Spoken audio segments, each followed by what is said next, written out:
You may begin on. Okay. Good evening. Welcome to the December 13th, 2021 meeting of Community Board 11's Human Services Committee. My name is Art Perez, and I am the vice chair of the committee. The meeting is called to order today at 6:03 p.m. Tonight, we are joined by Committee Associate Marlene Pierre, the staff liaison to our committee. To conduct an efficient meeting, let's observe a few ground rules. No one may speak until granted the floor. Community Board 11 members, if you have a question about board business or wish to make a motion, please raise your hand through Zoom. If you click the participants icon, the participants panel should appear, and you should find the raise hand function there. If you still have technical difficulty, you may click the chat icon and relay your difficulty to the staff.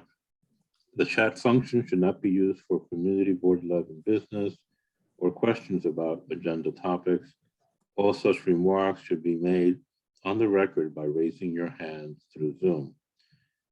Chat should only be used to alert us to any technical difficulties you are having or to state in writing information like an email address that was already stated aloud on the record during the meeting. When a member is given the floor to speak, I will identify you and you can unmute yourself so that you can speak.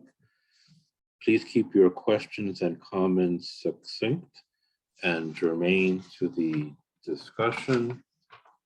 Members of the public, if you have a question or comment about the subjects on the agenda, please raise your hand through Zoom and wait to be recognized. Okay, with that, we can now take attendance by roll call. Board members, you can unmute yourselves and answer present when your name is called.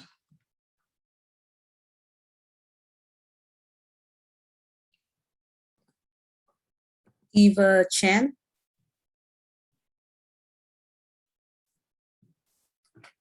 Cindy Garcia.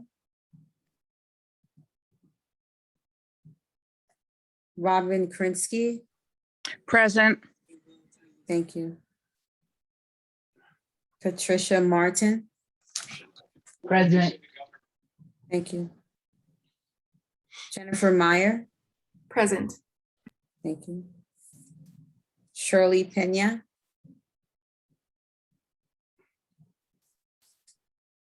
Arturo Perez. Present. Thank you. Xavier Santiago. Present. Thank you. Pastor Isaac Scott. Present. Thank you. Registration. Present. Thank you. And Nye Whitaker. Present. Thank you. Arturo, you have a quorum. Okay, so we'll move to adoption of the agenda. The agenda for tonight's meeting was distributed ahead of time by the board office and was posted online. If there is no objection, we will adopt the agenda as stated. Committee members, if you object to adopting the agenda, you may raise your hand through Zoom. However, I would like to suggest reordering the items under presentation and discussions to provide adequate time for DOHMH to speak to the committee regarding the new safe injection center on 104th, 106th East, and 26th Street. May I have a motion to reorder the agenda as follows? First, CUNY East Harlem COVID Virtual Memorial Project. Second, New York City Mayor's Office of Community Mental Health. And third, the New York City Department of Health and Mental Hygiene. I'll make the motion. I'll second it. Okay, so Art, hold on before you. Oh, I'm sorry. I saw Xavier's hand raised. I didn't want you all going to a vote. It's down. It's fine. it's down. Okay, so I can continue. Thanks, Marlene. Mhm. Okay, so let's move on to adoption of the minutes. The minutes from our last meeting were distributed. Let's take a committee vote. member. Art, I'm so sorry. You, Okay, go a ahead. motion was put on the floor and seconded, so you gotta go into a vote now. Oh, all right. Roll. So now we go to the vote. Okay. Robin Krinsky, Yes. thank you. Patricia Martin, Yes. thank you. Jennifer Meyer, Yes. thank you. Arturo Perez, Yes, thank you. Xavier Santiago, Yes. thank you. Yes. Scott, thank you. Robin Stration, Yes. thank you. And Nye Whitaker, Yes. thank you. It carries. The agenda will be reordered as stated. all right, thank you. If you want to recognize him. Okay, go ahead, Xavier. Thank you very much, Art. Just for future reference to make it easier, and the reason I raised my hand is that you can entertain a motion by unanimous consent to reorder, and all it would take is an objection to then call the roll, and then we'd have to do a positive affirmation. But typically with reordering agenda items, you would say through, a member of the committee could adopt the agenda through unanimous consent to reorder, as you had stated into the record, just to make things easier in the future. So thank you very much. I'm glad to see you here. All right, thank you, Xavier. Any other hands raised? No, you don't have any other hands raised. All right, great, thanks, Marlene. Okay, so we can move on to adoption of the meeting minutes. The minutes from our last meeting were distributed to committee members ahead of time by the board office. If there is no objection, we will adopt the minutes from that meeting. Committee members, if you object to adopting the minutes, you may raise your hand through Zoom. Are there any objections? I don't see any hands raised. Okay, so seeing no objections, the minutes from the last November 15, 2021 meeting are adopted. They will soon be available on the Community Board 11 website. So with that, we move to announcements. And there is one announcement from the New York City Department of Health and Mental Hygiene with COVID-19 virus updates. And I believe Fernando from Test and Trace was going to present.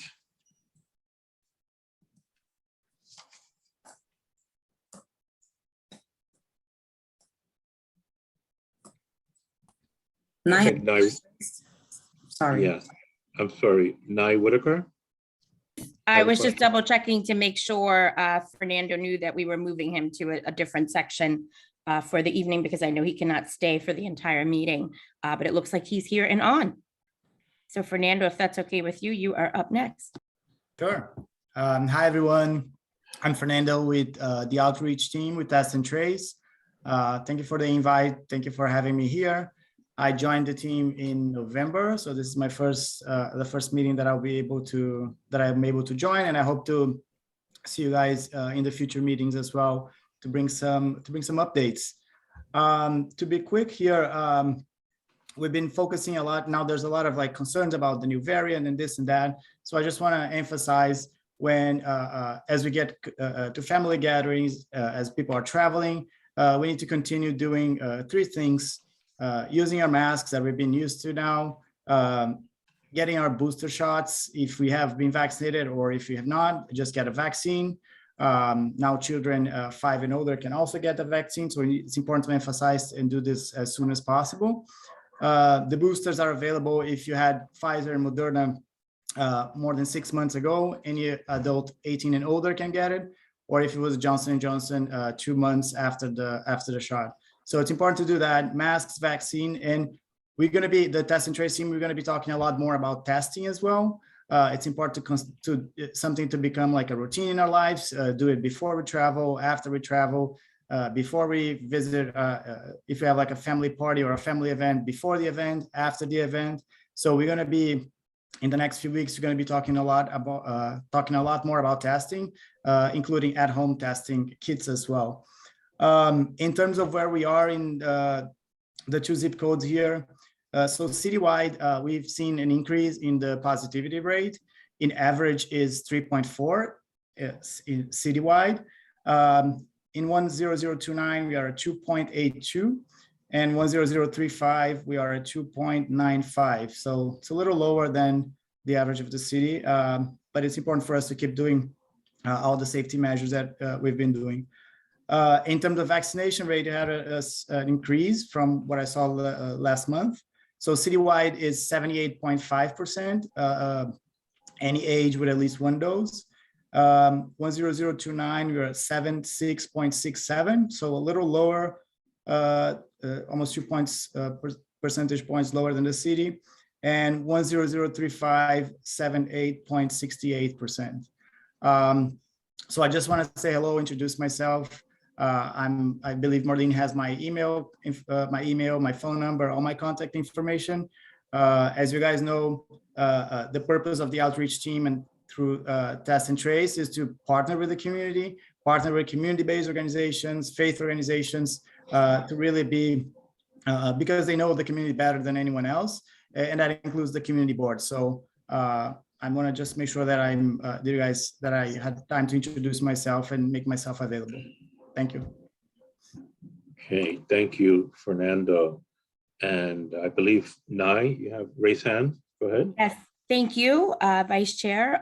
Fernando, if you could just, I know it's in the adjacent neighborhood, but I believe you have an East Harlem and a Harlem event coming up this week. If you wouldn't mind quickly just saying very briefly about the stuff you're doing with Wagner and SCAN and also the Magic Johnson Theater, I'd appreciate it.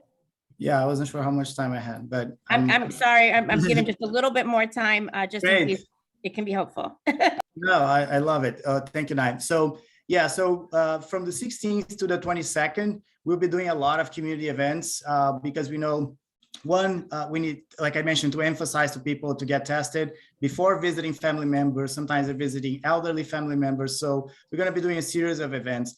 And in this area specifically, we still have things that are not locked, but the ones that we have confirmed is from the 14th to the 20th, we will have a vaccine bus in front of the AMC Magic Johnson in Harlem. And on the 16th specifically, which is Thursday, we have vaccine mass distribution, PPE testing inside. On the 18th, we'll be at Wagner Houses in East Harlem. So in this area here, the 18th is a toy giveaway. We're also going to have vaccine. We're also going to have mass distribution, hand sanitizer distribution, and testing. 21st will be also in East Harlem. This time we're going to be in that corner of 117th and Pleasant Avenue.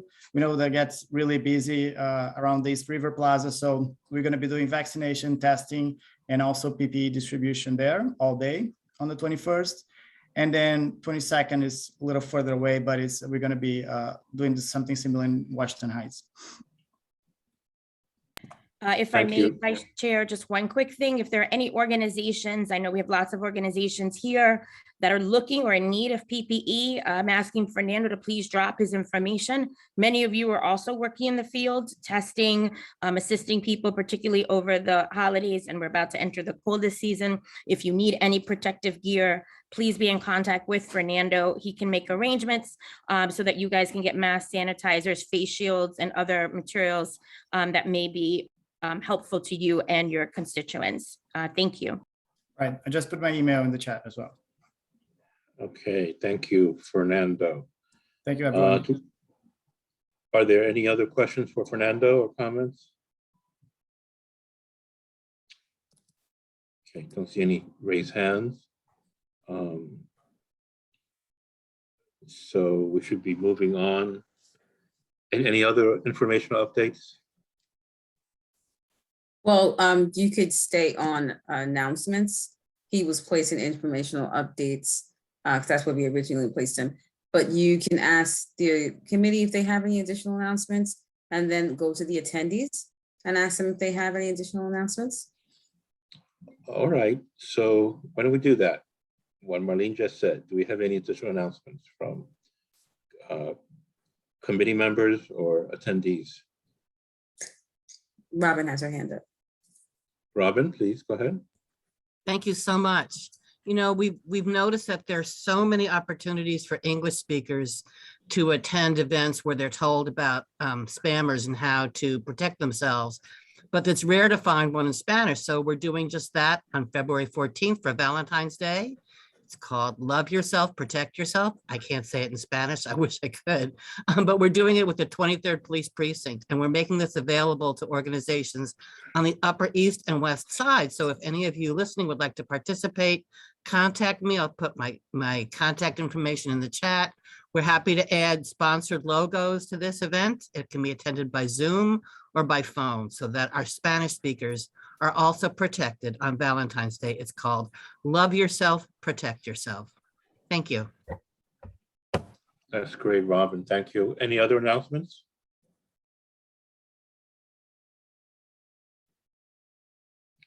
I don't see any raised hands.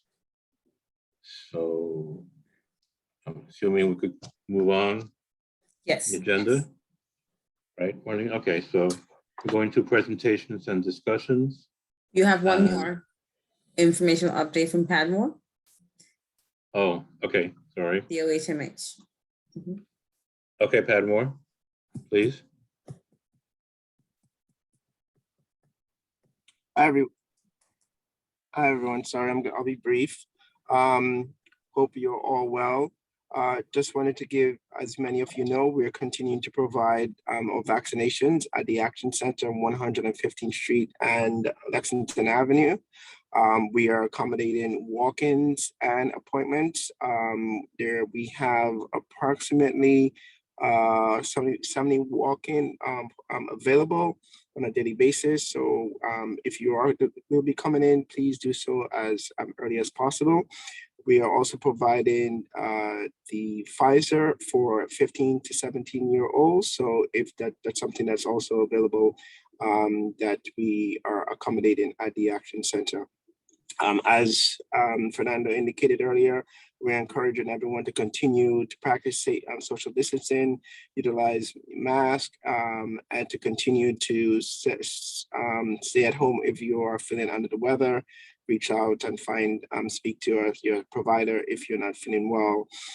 Right now, the Action Center has been very busy over the past couple of weeks, especially as we are providing the boosters. This is something that we are providing right now. We're giving both the Moderna and the Pfizer booster to those who are eligible. That is, if you have had either of those two vaccines 6 months prior, you are eligible to get the booster, and we are encouraging everyone to do so at this point in time to ensure that they are appropriately protected for them and their families. One of the things that we are also looking to do, and we don't have that much information on it as yet, so Nye and other members of the Health Services Committee team will be getting back to you, but we're also looking to be able to distribute at-home testing kits to be supportive of those who are unable to come out as much as possible during this the winter time. And we will be looking for ways to be able to distribute to various partners, as well as to various individuals who have a high need for these services for at-home testing. So these are some of the services that we're looking to provide. There will also be some CBO partners that will be doing some of the same thing. As many of you know, the Department of Health has been contracted with a variety of CBOs in East and Central Harlem to ensure that we're able to get information, we're able to get PPE and other facts addressing myths around the virus and the vaccine as much as possible in a method that is understandable and legible for those that we are providing the service to. So that's why we have been partnering with T2 CBOs and other CBOs. One of the things we also wanted to mention, as many of you know, we were in a process of getting members for our Public Health Core Advisory Council. We have the application period was open from November 9th and closed off on December 5th. We're in the process of reviewing all the applications that we have received, and we're hoping to be able to make an announcement towards the middle towards the end of December in terms of those individuals who are going to be part of the Public Health Core Advisory Council. That's it for me. Thank you so much. And I'm here if there are any questions. Thank you, Padmore. Nai, you have a question? Just quickly, whether it's Padmore or Fernando, I don't know if Fernando's still with us. I know that there is the opportunity for people to get at-home services. So for booster vaccines to be administered to our elderly or those who may be confined to their homes. So I just want to ask if you can drop the information into the chat on the phone number and or website that people should go to if they need to schedule an at-home vaccination booster or other service. Thank you. Sure. Yes, that's the 1877 VAX for NYC, and I'll also put it in the chat. Okay, I think Crystal, raise your hand.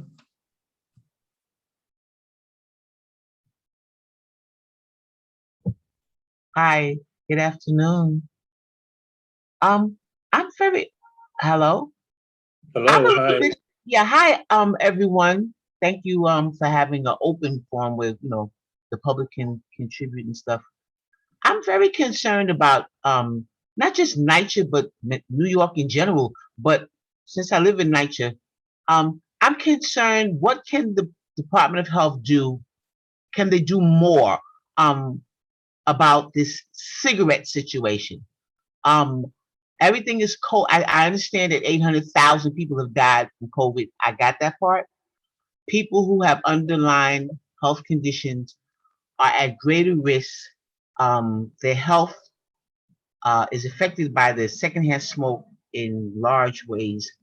And I was wondering, who can I contact in the Department of Health to address this issue? We have various stores in East Harlem who are selling loose cigarettes. And it seems to be, I don't know, well, I won't say what I'm thinking because this is being taped, but for people to be able to sell loose cigarettes like that and just getting away with it, I don't understand it. But the cigarettes, we know NYCHA has gone smoke-free. I won't be long-winded. NYCHA went smoke-free, and it's actually in our leases now. Our leases have been modified with that information, the smoke-free thing.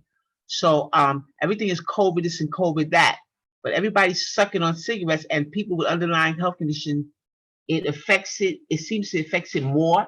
The children are breathing it in. So who can I contact to get some literature? I know I'm not on any board or anything right now, but I'm willing to, I know the Department of Health has some really good brochures, and I have some old ones, really good stuff. How to keep your family clear of secondhand smoke, stuff like that.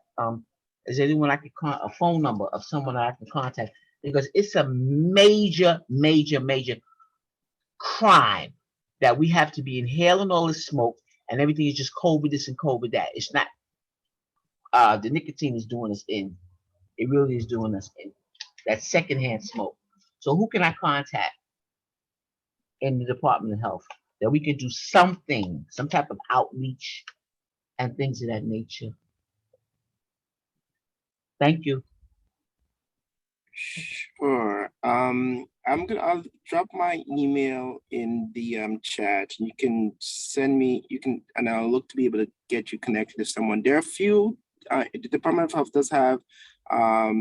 does work with a couple of CBOs in terms of being able to provide information around smoke-free housing. So we can definitely look to connect you with that. We also have some brochures and flyers. In terms of the selling of the loose cigarettes, I think that's more an enforcement issue. And so I'm not sure if the stores are doing this illegally. So that might go into NYPD, but I will put my email in the chat and you can reach out to me directly. Okay, thank you. I also, hello. NYCHA has 8 smoke-free liaisons. So maybe I can get you to Manhattan, or you can reach out to Smoke-Free NYCHA. There's only 8 liaisons, and they seem to be doing, I guess, the best they can, quote unquote. So I just wanted you to know that. Okay, thank you. Okay. All right, thank you. You're welcome. Great. Any other questions for Padmore? DOH. Any other raised hands? No? All right. Is that it, Marlene, for informational updates? Yes, that's it. Okay, so we can move on now to our next area of the agenda, presentations and discussions. And as I previously mentioned, the first item on the agenda is the CUNY East Harlem COVID Virtual Memorial Project, presentation regarding commemorating the experiences of East Harlem residents during the height of the pandemic in storytelling and virtual reality. And we have Dr. Volpe and Dr. Strauss. Are they here? Thank you. I'm Maria Volpe. I'm a professor at John Jay College, and unfortunately, Professor Jill Strauss from Borough Manhattan Community College is at another committee meeting announcing the same project that I'm going to talk about here. I just wanted to take a few minutes.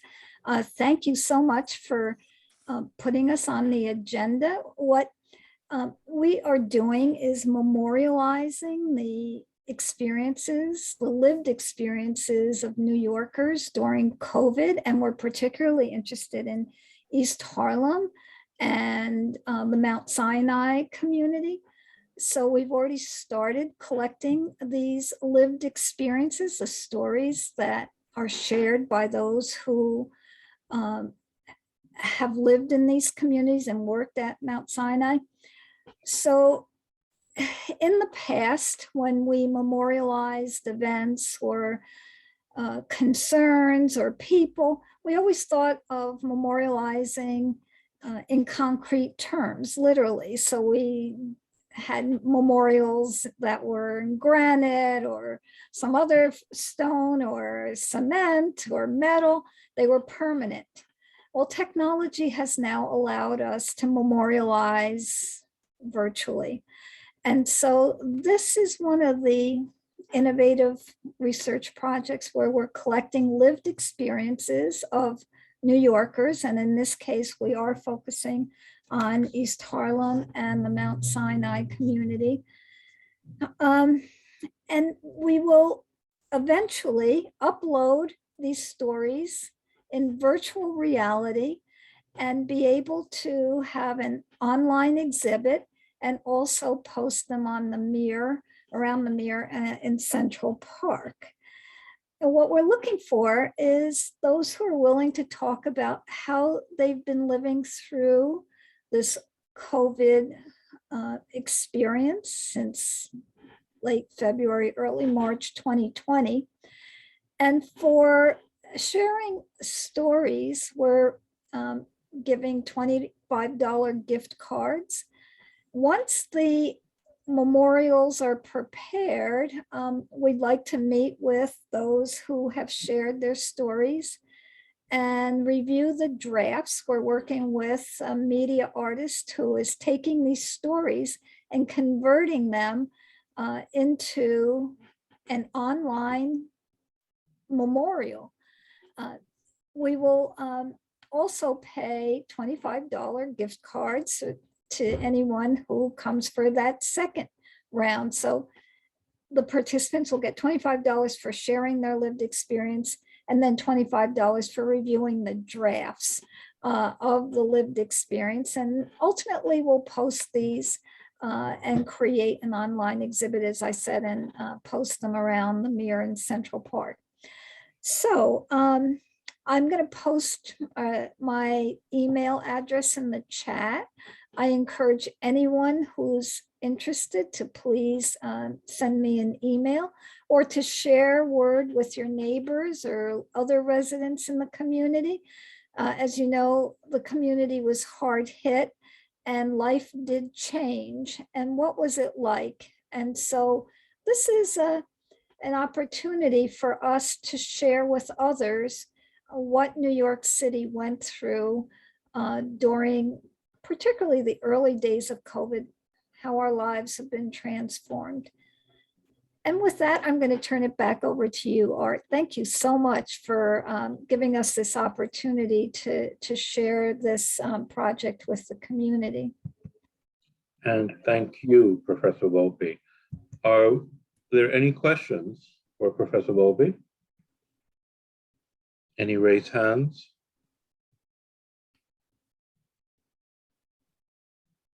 I don't see any. Oh, wait, Nye. I'm sorry. Thank you so much, Vice Chair. Hi, Professor Volpe Nye Whitaker, grad of grad school at John Jay.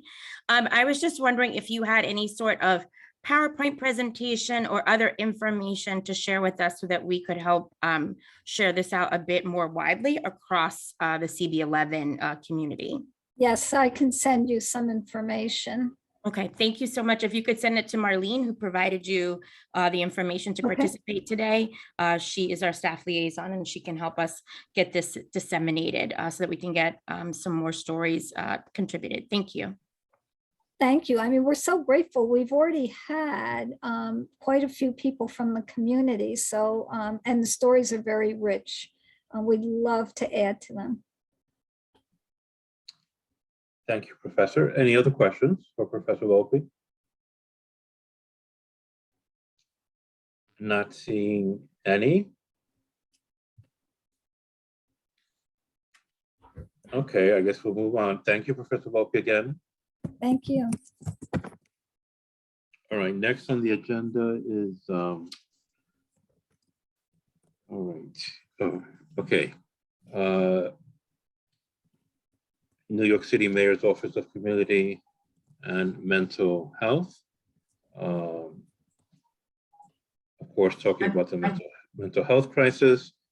And we have in this part of the presentation, Nicole Torres, Susan Herman, Jason Hansman, and Lakeisha Grant. So. Thank you so much. I'm Susan Herman, and I'm joined tonight. I'm the director of the Mayor's Office of Community Mental Health, and I am going to ask I have two colleagues here with me tonight, Jason Hansman and Lakeisha Grant. I'm going to ask Jason to share his screen.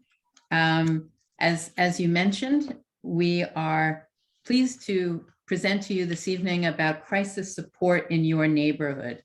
And what I will tell you at the outset, particularly given the last question, there's really no need to take notes during my presentation. We're going to send all of you the presentation and sort of how to speak about what I'm talking about tonight with members of the community. Next slide. So first, a few words about our office. We have two main functions. The overarching function is to oversee strategies to fill critical gaps in mental health care so every New Yorker in every neighborhood has the support they need. And we do that really in two major ways: interagency policy coordination and improvement, and overseeing a very dynamic portfolio of programs implemented by city agencies and about 200 community partners. Next. Tonight, I'd like to go through information about urgent care crisis response in your neighborhoods. And we'll talk a little bit about how to get help quickly. You have all heard about the Be Heard pilot program, the health only response to 911 crisis calls. I'll talk to you about that. NYC Well, 911, 311, who else to call if there's a reason to call, other numbers, what a mental health crisis is, ongoing care, and of course, I hope to answer your questions. Anytime someone is in need, next slide, you have three main numbers to call. And these are the three main numbers I want you to remember throughout this presentation. You call 188-NYC-WELL if you need to talk to a mental health professional, trained counselor immediately, or you're not sure who to call first. You can get a peer specialist, You can get someone to help you or tell you how to help someone else, and you can get referral to care. And I'll talk more about that later. You can call 311 if someone who may be homeless, someone you believe to be experiencing homelessness, needs support. And you call 911 anytime you believe that someone's life is in imminent danger. Next. So what is this Be Heard pilot? It's a new mental health emergency response in your community. It stands for Behavioral Health Emergency Assistance Response Division, and it's our first health-centered response to mental health emergencies. Be Heard teams are health-only teams that include 2 EMTs, sometimes paramedics, and 1 social worker. The goals of Be Heard are to route 911 mental health calls to health-centered response whenever that's appropriate. So when there's a mental health emergency, and we can send those teams because there's no violence, there's no weapon, it's safe for us to treat it as the mental health crisis that it is, that's what we do. We want to increase connection to community-based care, and we want to reduce unnecessary transports to hospitals. Whenever possible, we want to either treat in place or refer people or take people to community-based care. We also want to reduce unnecessary use of police resources. When there isn't a public safety concern that's raised, we don't need police resources. So what do these teams do? They provide an assessment on site. As I said, they can assist you and they can connect you back to a provider if you did have a provider who was caring for you, or refer you or take you to community-based location. Next. So where are we operating? You see the map. We're in the 25, 26, 28, 30, and 32 precincts. And how does this work? Well, we ask people, and the message that we would like to get across is that someone calling, either describing what they see or experiencing it, should describe the situation itself. Don't worry about who comes or who doesn't call. Just describe the situation, and then EMS makes the final determination about whether a Be Heard team comes or we need to send an ambulance immediately for someone who seems to need to go to the hospital right away. What are we seeing so far? We're seeing that more people are accepting help from these teams than the traditional response, which is police and EMTs. 91% versus 86%. We see fewer people going to the hospital, 48% versus 86%, and that number is still going down. I think now, 3 months later, we've only been seeing 46% going to the hospital. More options for community-based care. As I said, 25% served on site, 18% transported to community-based care. And every single person that Be Heard teams respond to is offered follow-up care. Next. So when do you call NYC Well? Well, first of all, what's an urgent need versus an emergency need?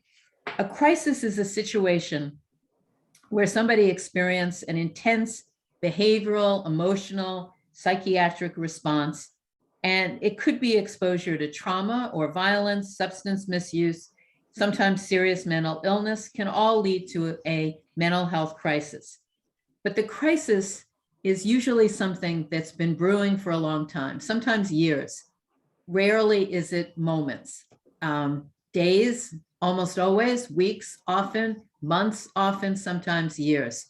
And what we say is, call NYC Well if you need either immediate crisis counseling, you need a connection to ongoing care, or someone needs urgent attention. Who responds when I call? A counselor or a peer? You can speak immediately to someone in English, Spanish. We have Chinese speakers, and interpretation is available in over 200 languages. Next. You can reach NYC Well through a call, through a text, well to 65173, or you can chat online. If you need someone to come to you, to see you in person, and this is where I make the distinction between an urgent need or an emergency need, you can get a team, a mobile crisis team that can be at your home within 2 hours, 8 a.m. to 8 p.m., 7 days a week. And this is really different than what it was years ago, when sometimes it would take over a day to get a mobile crisis team. Now in this huge city of, almost 9 million people, we can be anywhere for an urgent need in your home within 2 hours, 7 days a week, 8 a.m. to 8 p.m. What do? They provide behavioral health support. They can de-escalate a situation. They can assess needs, and they can connect you to ongoing care. They can also see you more than once. So in my view, this is pretty amazing that we have an emergency response that can be there within minutes, but an urgent response that can be there within a couple of hours. Next, you don't need insurance to call a mobile crisis team. If you have insurance, insurance will be billed, but you don't need to have insurance. And again, remember that you can text if you need to. When you call 911, you call 911 in a life-threatening emergency, and you need immediate, within minutes, response. Someone is in imminent risk of harming themselves or others. Who responds when I call 911? The majority of places in the city are getting the traditional response, NYPD and EMS. In your neighborhoods, many cases will get NYPD and EMS, but increasingly the BHERD teams will respond. How do I contact? You dial, you call, or you text. For 911, if you can call, that is their preference, because this is an emergency response. They want to have a dialogue with you and talk to you, but don't worry, if you text, that's fine. It is safe and it's reliable. It's also free to text. You don't have to worry about that. Next, please. If you see someone in a public place and think they may be homeless and need urgent attention, that's when you call 311 and request a street outreach team. These are experienced people from various nonprofit service providers who can engage people wherever they are in the city on a case-by-case basis, working with them to access the care they need and to move into transitional and permanent housing. What do? They provide assessment, transportation, and then ongoing case management. They stay with people on an ongoing basis. As you know, it can take many contacts to get somebody to trust you enough to open up and allow you to help them. How do you contact 311? Phone, text, mobile app. You dial 311, download the app on your phone, text 311. No insurance needed for anybody. You can also, again, remember, you can text. Next. So, mental health crisis services in New York City, there are many other services available to you, and I just wanted to tell you about a few. First of all, if someone is experiencing a mental health crisis and they just need a break, they need some help, somebody taking care of them, they don't want to go to a hospital, or they don't necessarily need to go to a hospital, there are crisis respite centers around the city, and these are very supportive environments that can help people. Information about the Manhattan Crisis Respite Center is in this guidebook that I'm going to hand you. It's got the central location. Somebody can call and ask for respite help. The East Harlem Support and Connection Center is another resource to your community. It is a place where people are brought voluntarily, either by police who may see somebody on the street or someone that they encounter who may seem to need help. They can offer the support, the overnight care and the counseling and support of the East Harlem Support and Connection Center. Immediate needs are met. People can shower, do laundry, have some food, and stay overnight if that's appropriate. The BHERD teams are also increasingly taking people to the Support and Connection Center. It's a great resource for people having having a crisis or maybe an emergency, this is a place that they can get some care that day, that afternoon, or even that night.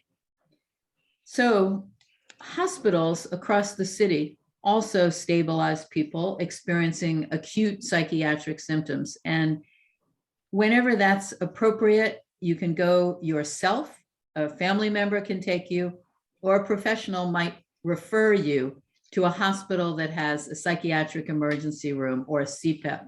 And we will give you the link so that you can find these CPEPs around the city. Next. So if you need ongoing care, and you know someone who needs ongoing care, a great way to find the right provider, again, is to call NYC Well. This isn't in the time, this can be in the time of having an urgent need or experiencing a crisis, but it also, there are many ways to try and prevent a crisis, and that's by connecting to treatment that may help you avert that next crisis. NYC Well can help you find a provider. If you don't have insurance, everybody in New York who is not eligible or doesn't have other insurance is eligible for NYC Care and can enroll and get insurance that way. But there are also plenty of services that don't require any insurance at all. Clubhouses are also places in communities that welcome people typically with serious mental illness who want to join a supportive community, work with others to run and take care of that community, where there are few professionals to help guide the work. But these are wonderful places where really people support each other, help them feel that they belong to a community, which is what all of us want, and also to stay connected to care. If you need to think about either how to help yourself or someone else who needs mental health care, this, I guess we call this a toolkit or a guide that we created, how to help someone who needs mental health care, is a really comprehensive guide taking you through calling NYC Well to what if you think someone needs to go to the hospital and needs to go even though they don't want to go, the full spectrum. So we are going to send hundreds of copies of this to your community board, and we're going to send fewer but many copies of this because this is full of talking points for you as community leaders. Essentially, if you wanted to give the same presentation that I just gave you, this book is for the public, and we'd like to see them in libraries, in hospital waiting rooms, police precincts, prosecutors' offices, hair salons, any place. So if you can help distribute those, that would be wonderful. Okay, so I'd be happy to take your questions. Okay, thank you, Susan. If we have any questions for Susan, do we have any raised hands? Crystal, go ahead. Hi. Susan, I'm not a board member. I know I probably should be. Someone had told me I should fill out the application a long time ago. That was a wonderful presentation. Thank you. I appreciate the community board. I always wanted to get involved with the community board from years ago. I just never did it, but I used to always come to the meetings and stuff like that. And then I had a mother who was into a lot of community stuff with like Del Toro and people like that back in the day. So it's in my blood to lead and stuff like that. But this piece that you just presented, I'm like bugging out because I live in East Harlem. I didn't grow up in East Harlem. I live in East Harlem. East Harlem is like the tumbleweed blowing in the wind. It's like, it's so pathetic around here. And I'm like, this piece that you just presented, actually I am on the incoming resident council. We just had elections and I am going to be a board member and I am a former board member. So what's my question? This piece, you said that things are going to be distributed to the community board. You're going to leave brochures and everything with community board and at the library and stuff like that.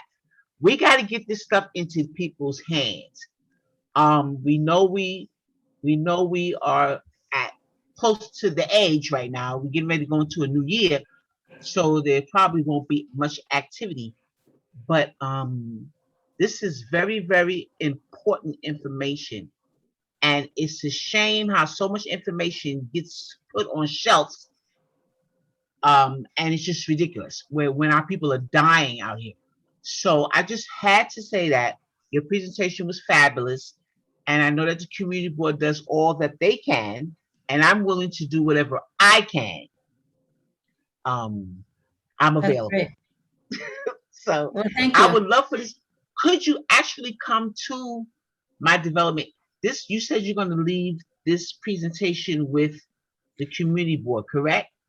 So anybody can request the how to help someone who needs mental health care. If you get on our website, if you go on to nyc.gov/mental health, again, nyc.gov/mental health, you can request as many copies of this as you want. There's also an electronic version of it. We will also send many copies to the community board. We would love to get them all over NYCHA, all over the public. Let me just take a brief second to reiterate that many of the services that I talked about, anybody can call 911, 311, or NYC Well. Anybody can ask for a respite center. And people who are seriously mentally ill can go and see if they can join a clubhouse. The support and connection centers are actually not open to the public, but they're a resource to your community, and I just wanted you to know about it.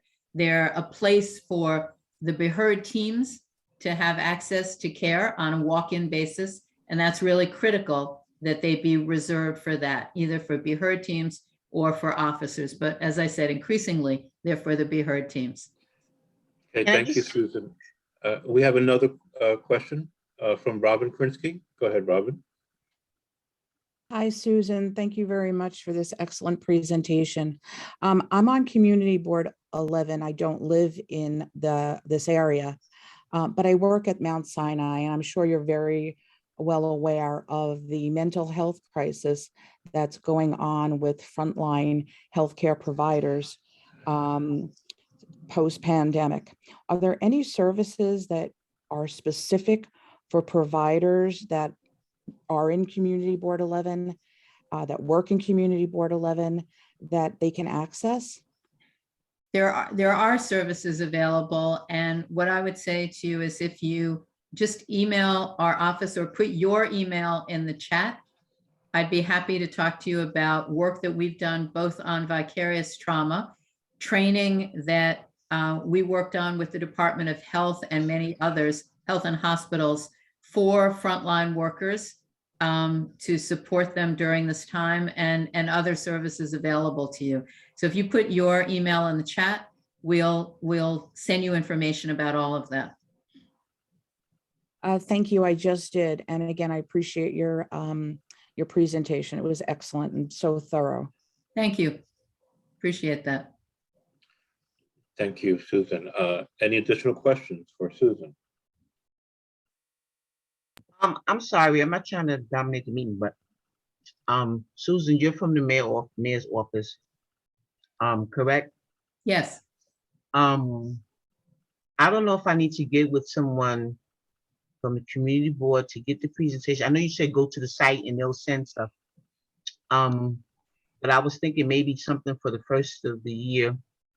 Because like I said, a lot of this stuff is out there, but that's the purpose of having community organizations, to help get this stuff out. Absolutely. But I had a question about them. What did you say? No, I just said absolutely. I agree with you. I had a question about the mayor's office, but it's dealing with the police and mental health, and it may be too broad. Maybe I need to get back to you at a later date on that. Because you mentioned respites, I'm familiar with respites, having children and stuff like that. So I'm familiar with respites. This is a lot of information, and it's really good stuff. So, but I was concerned about the police department. They have, I think de Blasio at one time said that he had a mental health team at one point, but whatever happened to it is my question. Whatever happened to it? You have cases where people with mental health issues were shot or strangled or whatever. So I'm just concerned about what de Blasio had put out at one time, and now you don't hear about it anymore.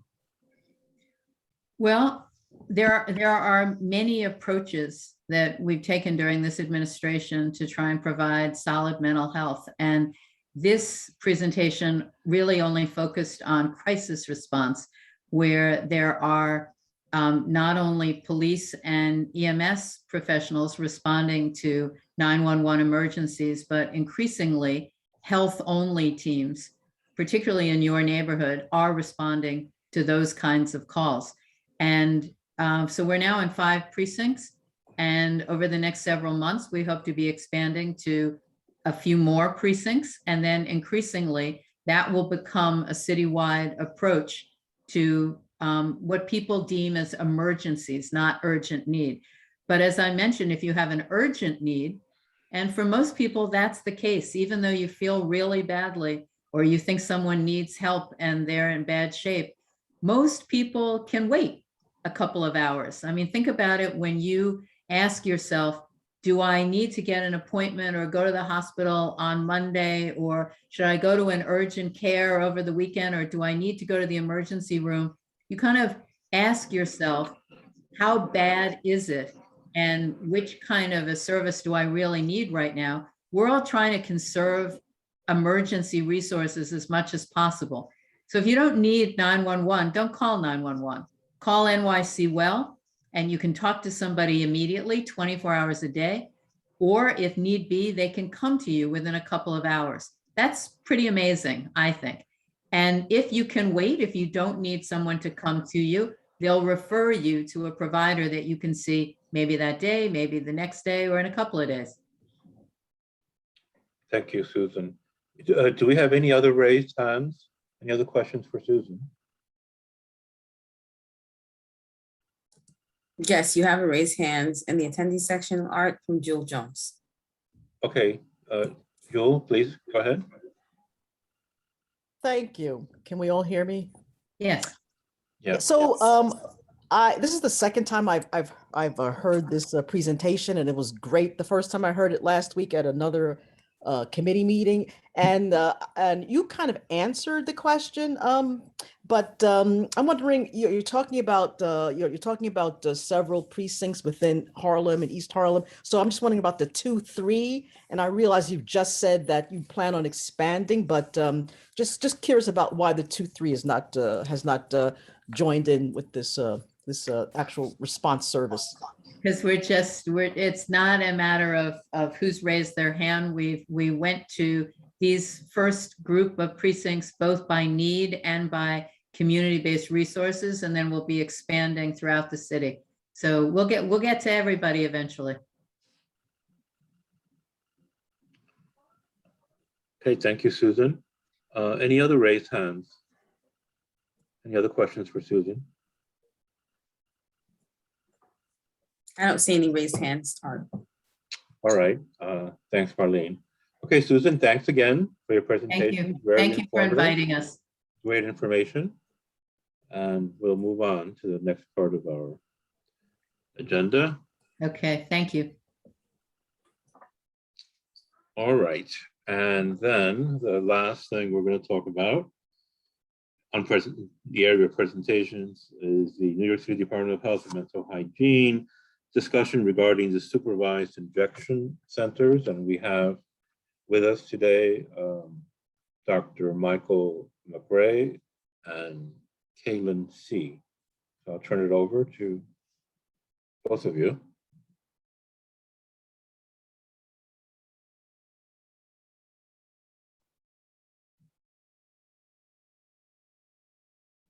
Hello, Dr. McRae. I was unmuted. I was muted already. Okay. Hello. Nice to meet everyone. Happy to be here. Thank you for having me. As mentioned, my name is Dr. Michael McCray. I am the acting executive deputy commissioner for mental hygiene at the Department of Health. And I brought with me Kaylin C, who is with, she's waving her hand. She is with On Point, who is the provider for the Overdose Prevention Center.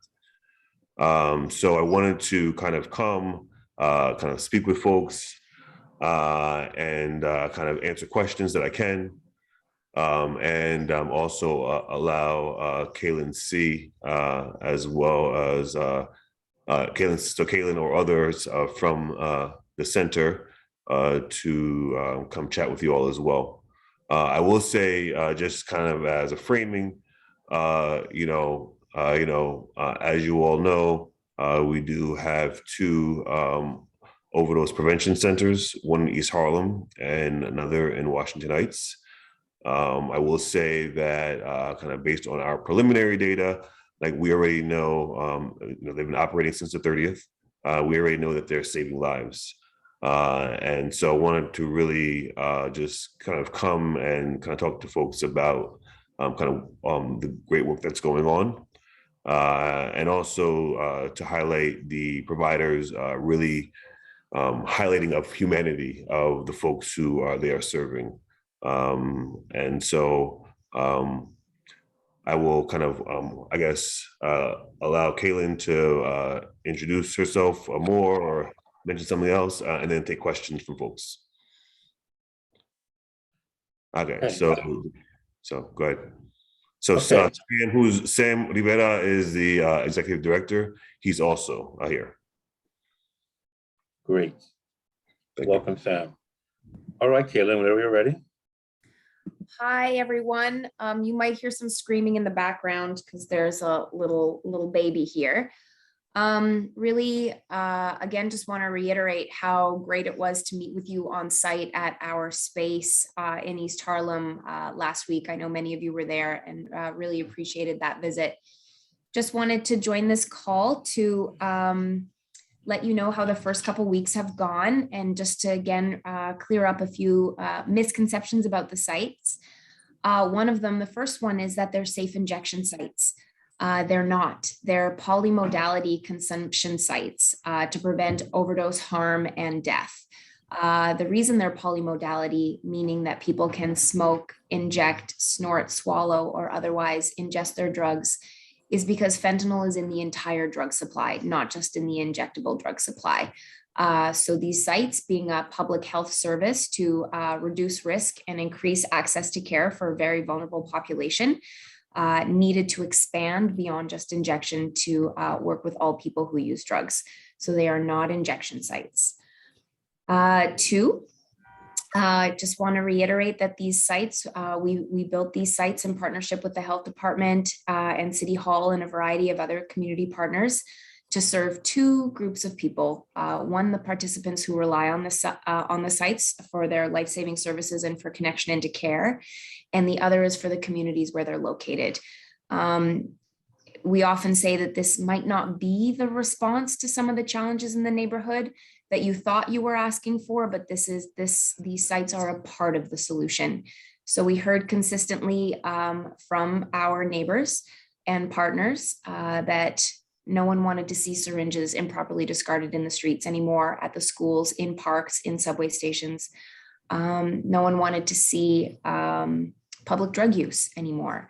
No one wanted to see neighbors in East Harlem suffering on the streets with nowhere to go, public urination, public defecation, etc.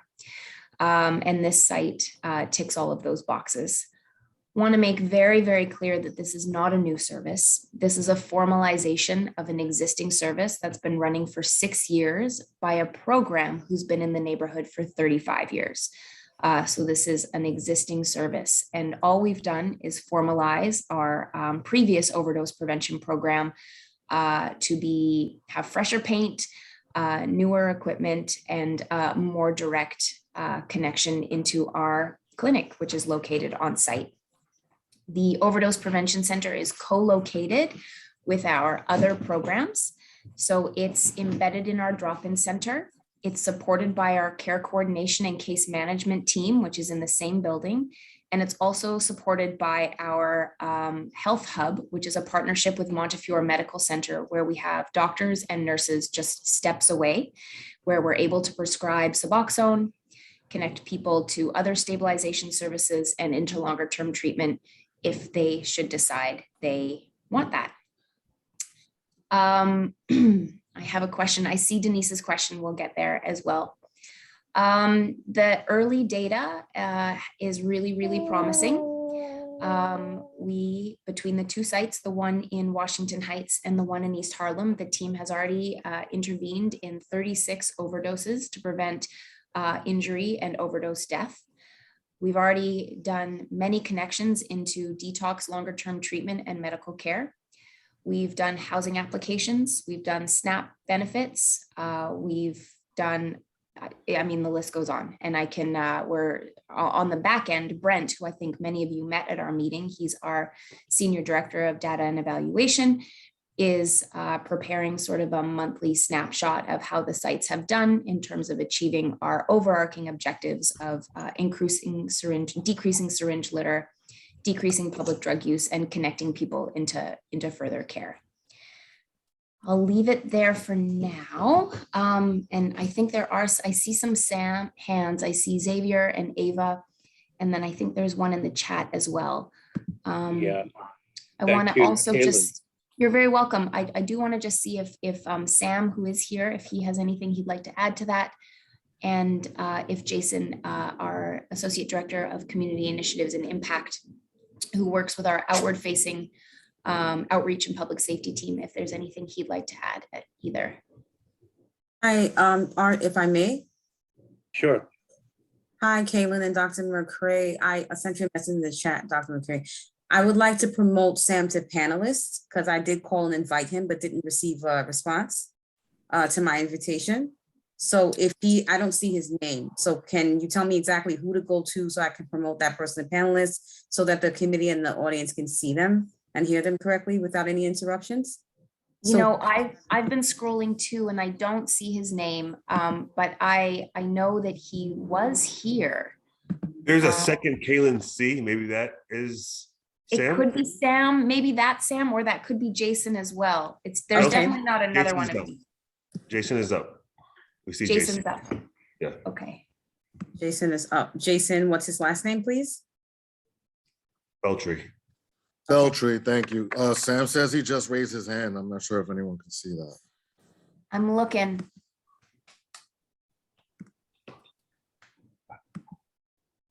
The hands I see up are Crystal Glover and Xavier Santiago.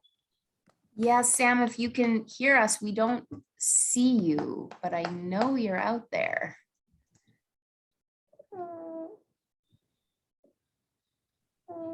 Oh, I don't see Sam. So let me keep doing this in the back end. If you'd like to recognize the hands that are raised, or if someone else from this team would like to speak, or you can go forward. But let me do this on the back end. I don't want to hold you all up. Sure, absolutely. Okay, so why don't we go, I guess we'll go in the order that the hands were raised. I believe the first hand raised was Xavier Santiago. Yes, thank you very much, Art. And thank you everyone who are participating today. I appreciate everyone opening up the doors of NIRI and so we could have a walkthrough. And it was obviously a very, it was contentious. Let's be very frank, because in the October meeting and as was indicated during our meeting at NIRI, this site was in conversation and in discussion and consideration as of the date of the October meeting. My first question will go to Dr. Michael McRae. Again, thank you for your service, your consideration. We are a very empathetic and caring community. However, there was a moratorium in place, and I will address the formalization versus informalization from a philological point of view, because that's semantics. We had a moratorium in place, as was declared earlier when we met. But I want to understand, Dr. McRae, Why did Dr. Cunningham withhold the information that they were looking at this site? And again, a fresh coat of paint and being aware of what's been put in place.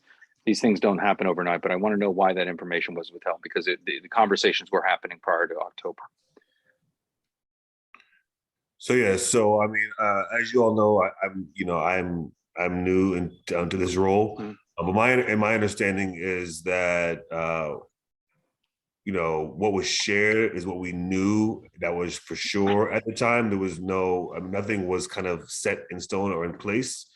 I think for me, I'm coming to this space like very humbly, and when wanting to like make sure that in spite of kind of what has happened, kind of that can't be erased. But I come here in very good faith and wanting to make sure that we are a good community partner. And so I think, I don't have the answer to that specific question, but my understanding is that what was kind of presented or discussed at that time was kind of what we had, the information that we had. That was certain. So I I apologize. You're being caught in this, and Dr. Cunningham has gone to Oasis. It's unfair to you, but I know you're trying to quickly onboard, and I'm sure if you were to have the time to dive into all the email chains, and we know there are many, you'd probably find the answer. But what was indicated during the meeting is that the conversations were happening. And when we asked her if we were being considered, we, as was indicated by our current chair, Nelson Rama, and in a subsequent conversation with other staff, that no, we're not being looked at all. And that, again, that's why I think the community pushback was very upset. And I just want to convey that it's not that we're, lacking empathy. We see the issues, we see the needles. And that will, again, so I'd really appreciate if you would circle back and get an answer to that, and whether that is a statement from Dr. Cunningham to state why that information was withheld, because we would have gladly have held a public hearing at our November our November Human Services meeting. And then the community would have had the opportunity to be engaged. So we appreciate you being here now. And if you could dig that up for us, it would be very helpful for productive relationship going forward, because as you're aware, this neighborhood has shared an unfair burden of clinics, and we always look to have an improving relationship with our agency partners, and again, stop the traditional trends that have affected communities of color. I'm going to pivot real quick. Thank you, Dr. Murray. If you could return back with that information, it would be super helpful for us in the new year, as we pursue our moratorium and getting the data points we need. Kaylin, it was good seeing you there as well. I appreciate you taking the time, as well as Jason and the others. I do want to bring people who could not attend on a walkthrough. Yes. And I appreciate you acknowledging the rollout landing, not like a lead balloon, but basically like a meteorite. Again, we care in this community very much. I think and as I opined with several of the parents, if this were an instance of platform in 9 3/4 from Harry Potter, where no one knew what was going on, there would be less of a problem in addition to the community engagement. However, there's still needles there. I did a walkthrough yesterday. We're still having issues. And so I appreciate you being here. And I think, we're just rolling it out. But again, when we look at where we're placing and dealing with these issues, and I know from my understanding with 60% Bronx, 40% Staten Island, it is my understanding that those ideally were to be one of the top 5 sites. And this may be a 1-2 answer for both of you. Why were those 2 boroughs not selected? Because again, with the zip code data that we have people from Long Island. We have quite many from the Bronx, which would make sense across the East River. However, we have a fair few from Staten Island too, more than a fair share. So both of you would be able to explain why NIRI was doing this. And then we'll get to the formalization versus informalization. Formalization still qualifies as new because it's now official. And which is why our moratorium was in place, because we said we need to get our data points. So I just want you to be aware that with the semantic use of the word, whether it's already kind of quasi, it wasn't formalized, it wasn't presented. And we very much believe in our community engagement with our partners, whether it's DOH, MH, NYCHA, HUD, every place under this NYPD, having the dialogue early on allows us to solve problems in a holistic fashion, which is what you're about, this holistic healing. This did not live in that spirit. And that's why I think many people are very incensed. So if first question, then the second question, that'd be great. I just want to be clear that I'm here. This is Sam. Oh, hi, Sam. How are you? Under Jill. Okay, there he goes. So I think I will say that we were intentional about working with folks or providers that were already connected to the community, who were able to, kind of get this, the kind of build up the work and the capacity to kind of execute, operate it. And I think that, as the Department of Health, we would like to see this be much more wide across the city. I think there may be a misconception that, that we went to the places with the two highest places. There's problems all around the city. The South Bronx, Staten Island, as mentioned, lots of places around the city that we would like to actually see, at some point work with providers who are trusted, who work with the community and can actually implement those in a way that kind of helps out the community at large. So I don't want to make it seem as though we went to the only two places like the highest and our data is kind of off, but it's working with people who had the capacity to do it, who were good partners of the community, and we're already servicing these folks. Kaylin or Sam, do you kind of want to add, or do you have anything that you maybe contextualize? I want to give Sam I'll an let them speak. opportunity to speak. Yeah. Yeah. Okay. Yeah, please let Sam speak, and then we'll move on. Yeah. I don't think I'm on camera. Yeah, we see you. Oh, you do? Yeah. I don't see me, which is weird. So a couple of things for me. One is I don't know where the data, and I'm sorry, I don't remember your name. I was trying to sign on to this mess. I'm not sure what data points you're referring to because they seem off for me. I'm not challenging you. They just seem off to put Staten Island above any other borough, second to the Bronx. Doesn't really line up. The other thing we mentioned at the meeting was the information we're receiving from our participants do not line up with the Staten Island and Long Island and those things as well. The other thing I'll say is the way you presented it and the way other people's presented again is as if we're new. We are not new. We've been here in this neighborhood more than 20, in this location more than 22 years. In the neighborhood more than 22 years, and as an organization for 35. So I can't answer why us more than anybody else. I think I could add to what Dr. McCray said regarding the fact that we were ready and prepared to do it, the fact that we've been doing this for 6 years in a different format, the way we've been presenting what we're doing is improving what we were already offering the community. The other piece I would say is if you or anybody else sees syringes, it would be great to receive a call and be clear on where is it? Let us get out there and pick up syringes.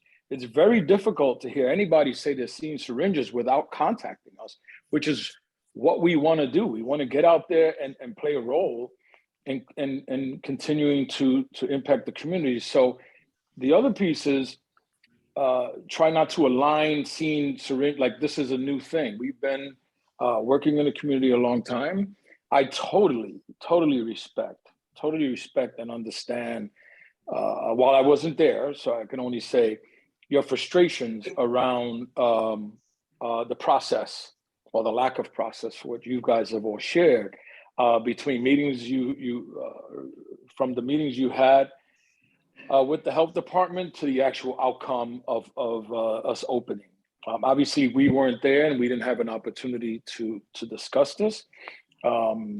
Yeah, so I hope that answers some of the questions. And, you know, part of why I'm here is to make myself available to discuss this. We have spoken to the city health department and let them know where you guys stand and how this is impacting that relationship, which obviously impacts, has a ability to impact our relationship as well. And we need partners. We need to work closely with you guys and not have a strain because someone else didn't do what they said they were going to do.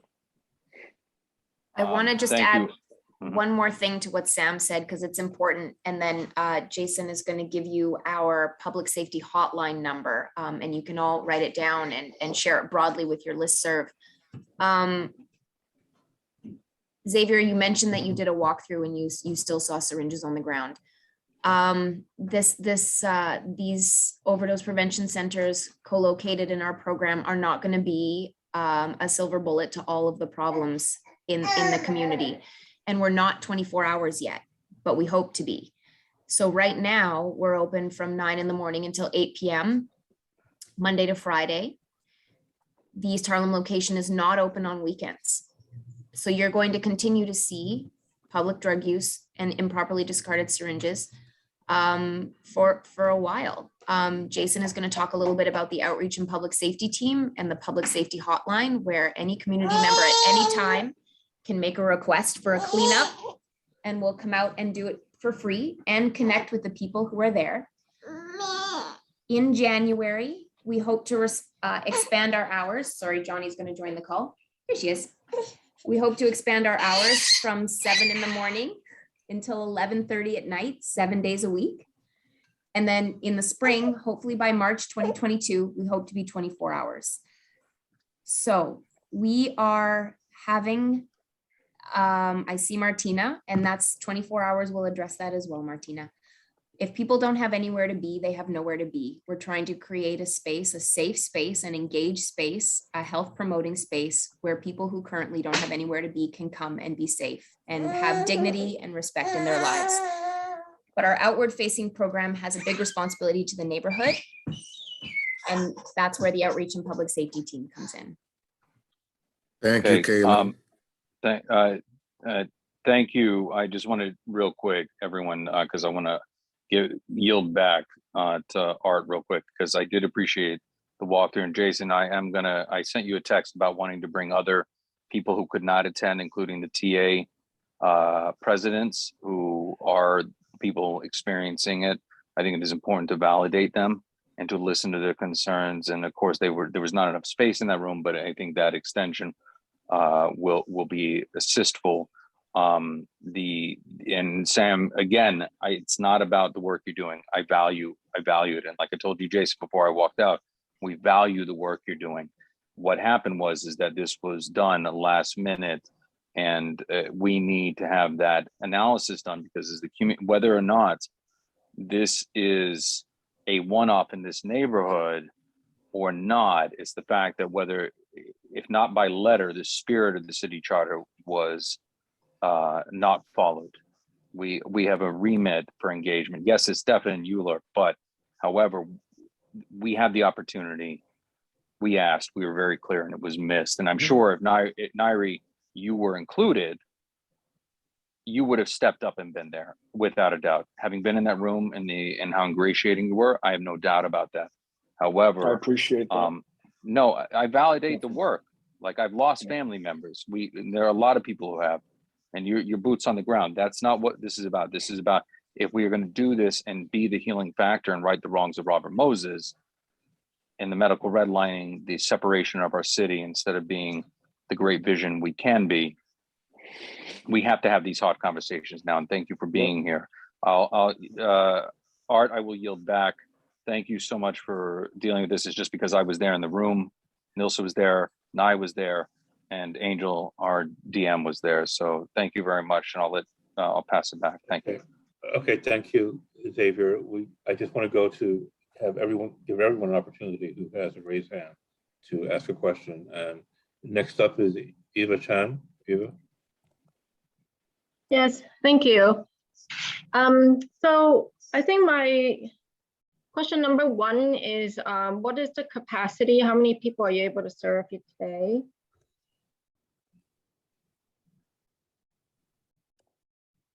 In the overdose prevention center specifically, Eva? Yeah.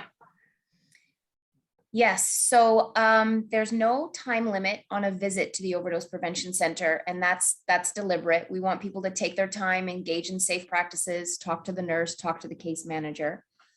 But there is an opportunity for 10 to 11 people to engage in the program at once. And we're averaging about around 80 visits a day as it stands right now within the current operating hours. That varies a little bit depending on the weather. If it's colder, people tend to stay longer, etc. Even whether it's a Monday or a Friday kind of changes, but roughly around 80. Yeah, so really there's a limit to what you can do just given the degree of the problem in East Harlem. Right? Yes. Within these hours. And the smoking portion of the program, I think I mentioned when we were all last together, the smoking portion of the program is expanding because there's a large smoking population in East Harlem within the confines of the existing space. And the expanding the hours is the other issue. A big criticism of social service programs is they're often open on what's called bankers hours. And we know that people who are in need of our services don't run according to bankers hours. So expanding our hours is crucial to being able to better meet the need in the neighborhood. So thank you, that's really helpful. My second question, I think it's more an invitation that, the Harlem residents, as Xavier has mentioned, has been concerned about the oversaturation of social services in East Harlem for decades. And, as I mentioned, we have 1.4% of New York City's population. And just for example, right, we have 14% of New York City's methadone distribution capacity. It's just like really hard to fathom that, there are that many people in East Harlem relative to the Bronx, for example, in Fordham or in South Bronx, Melrose or whatnot, that needs so much more treatment than those areas that has even higher overdose rate. So, I really, really appreciate you guys' service. I know you guys are great, competent, compassionate. And, I really have gone around to many people to educate them of the good work that you guys have done. So I think my invitation is if you can join force with the community board to also advocate for, more equitably distribute social services across New York City, because it is, a form of structural racism. And, when we say redistribute the services, it's not necessarily targeting your center, right? It is to examine, the complete book of services available to see, which one might be the oldest, which one might have the most performance issue that we might actually want to shift to a different provider. Or, we might even simply want to increase services in every other district without changing Harlem. So I think I just want to clarify that when we talk about equitably distributing services, it doesn't necessarily mean cutting services. It's not necessarily attacking your center. So what we would really love is to be able to work with you together, because we are all numbers people. We understand the statistic. You know where all the overdoses are. You know they're not just in East Harlem. And you all want to provide services for people in other districts as well. So I think in many ways, our goals is very much the same. So I want to take a pause and just want to see what is your reaction to this invitation to partner. I think, go ahead, Sam. Go ahead. No, Sam, go ahead. Yeah, I think for us and me, I'm going to take this question as the executive director. I would definitely need much more information. We won a call last night that a lot of data was shared that that puts into question some of the amount of services in the area. It's difficult. It's really difficult. I said this before. We agree. No neighborhood should have more services than they need. So I think a really good, strong evaluation. And many of you have been asking for data, like updated data. I think sitting down and looking at that and making sure it pans out correctly.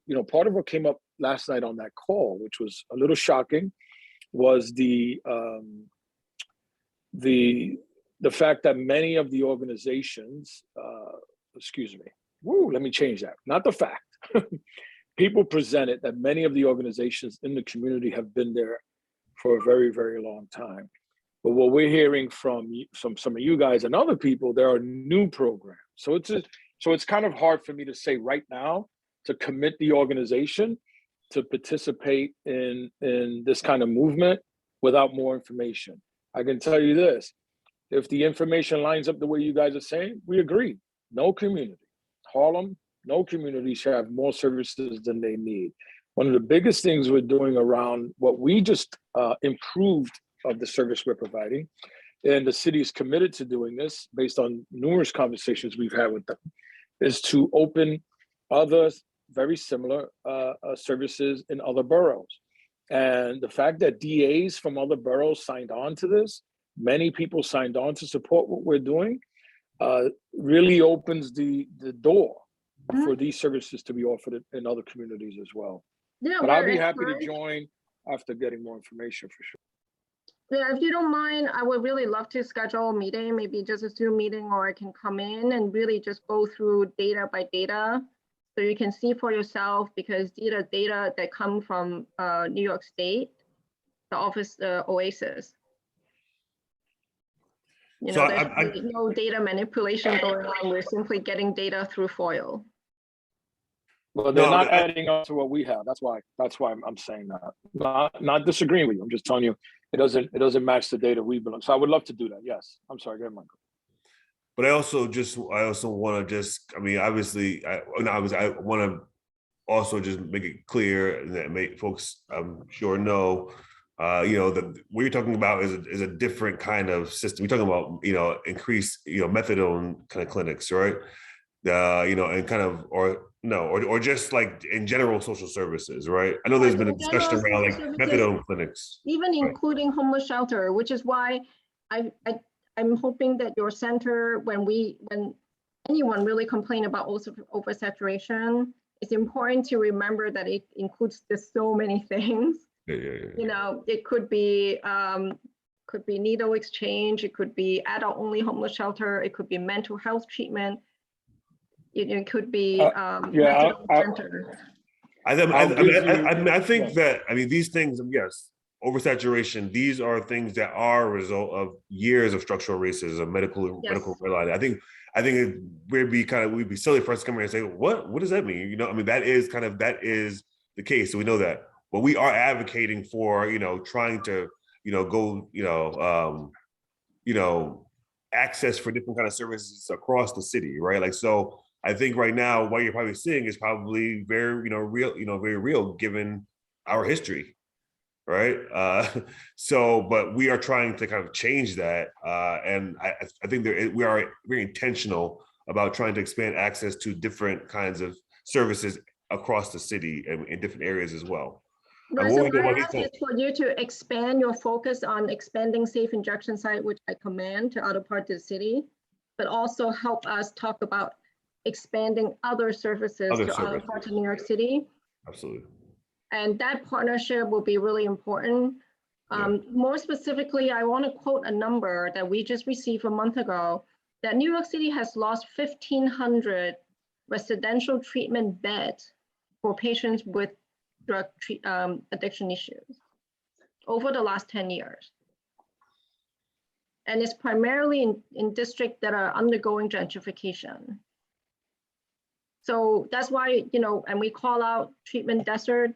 So there are just many districts that clearly need a lot more services, not even just to add, just to even, compensate for what they have lost. Which is why I'm so keen to work with you on highlighting the data that we receive so that you can kind of pinpoint area where patients are really not getting enough treatment. Thank you. Thank you. Thank you, Eva. Okay. Do we have any other raised hands for? Recording in progress. Hello, this is Miss Glover again. Miss Glover again. The lady, what's her name? Kayleen. I saw Kayleen on the TV on the news one day when you were introducing the program, and you were wiping your eyes. You, I don't know if you were crying or if you were just like sweating from working hard. I'm not sure what it was, but I was very, I was watching you with empathy. I was like, wow. And then the other thing I wanted to say is, I remember this lady, this church that I was visiting, she wanted to start a program for addicts. She was feeling like, addicts are people too. They are breathing vessels like everybody else. They have a problem, and stuff like that. They steal or whatever to get their drugs and so forth. And she was really, really wanting to start a program for addicts. I don't know how well it went because I didn't fellowship with the church long. But when I saw it on TV, when I saw Kaylin on the news and they were introducing the program, I felt this sadness just come over me to the point where I had to like turn the TV off. I felt so helpless watching the news show this program, and I just like, I fell apart. I turned the TV off and went in the room and just started praying and just, stuff like that. It was so disappointing having to hear something like that. And it's so sad. Like people say, this place is right next door to a nursery school. But it's needed. The part that irritates me is the fact that the dealers, whether they be pharmaceuticals, the boy on the block, whoever, they still are making the money to buy their chinchillas and people are dying. I don't understand. Okay? I don't get it. And I guess we're gonna have to wait for the what is it, Jesus in the sky and the by and by. Maybe that's what we're gonna have to see, because this is ridiculous. But I can totally understand, Dr. McCray, that these people need help. But for the love, for the Christ in me, why would you put it right next to a nursery school? Why isn't it down there at Mount Sinai over there by Klingsville, Klingstein Pavilion or something like that? Why is it next to a nursery school? Why is it next to the subway, Metro North? I can go on and on, but I won't. But the feeling that came over me, the hopelessness, I'm like, what is this? What is this country coming to? This is a great place. We're allowing it to be destroyed. Are you in with the dealers? I have nothing else to say. I'm sorry. Sorry.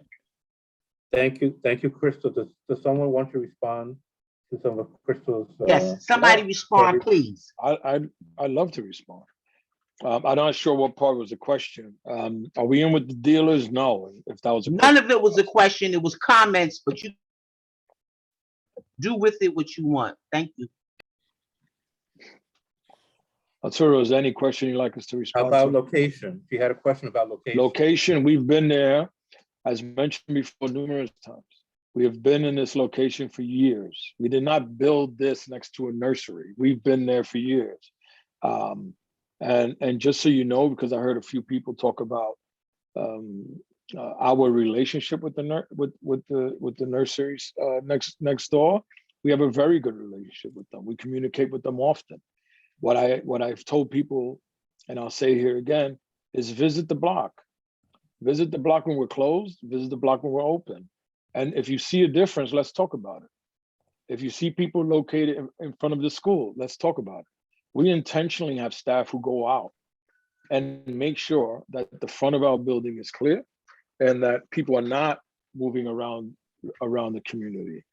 I totally get the concern with the nursery across the street. But I also tell folks that there has not been an impact. and we have an amazing relationship with them. Well, I'm sure that it's business as usual over there. And with businesses, things are always together. They tight, kept professionally looking and all kind of thing here. Like you said, y'all didn't just get there after the nursery got there. But why the heck is it not next to Premium Stream Pavilion or the Guggenheim Pavilion or something like that? Why? I mean, I know the need is in East Harlem. I mean, I remember looking at the grass right here in my development. And we're talking like over 200 syringes in the grass, over 200. Okay. So I'm going to shut up because I'm just, like I said, I guess it's the only thing that's going to fix this nonsense is going to be the hearing the great coming of the Lord and Savior, because this is ridiculous. You see, and the only people profiting is these fucking dealers. They the ones making all the money. And what the hell is happening to us? Okay, thank you. And it's Thank not you. a question, it's a comment.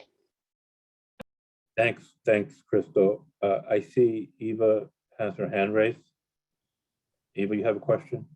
Yes, I have a question. Is there any bill that you are working on to make your service more widely available, for example, in hospitals, or make buprenorphine more widely available again in hospitals?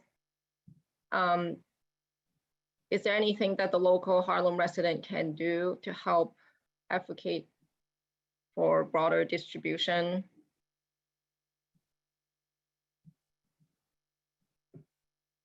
Of which services okay, specifically? I mean, both your services and distribution for buprenorphine, because, you know, there is indeed concern about having this service right in front of a pre-K school. It doesn't seem ideal. There are quite a lot of regulations, right, on where hospitals are sited.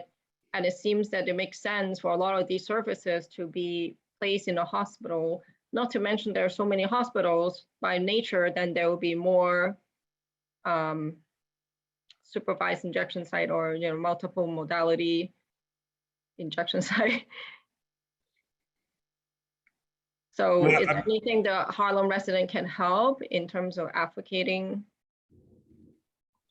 I mean, I can say the health department, we are constantly kind of in advocating for and trying to expand access to bupe across the city. You know, so I think, I mean, that's one way that we continue to kind of, we're solid in our efforts to kind of to expand that in that way. So what result has been yielded so far? I mean, what has been the result, and what can the Harlem resident do to help further advocate, though?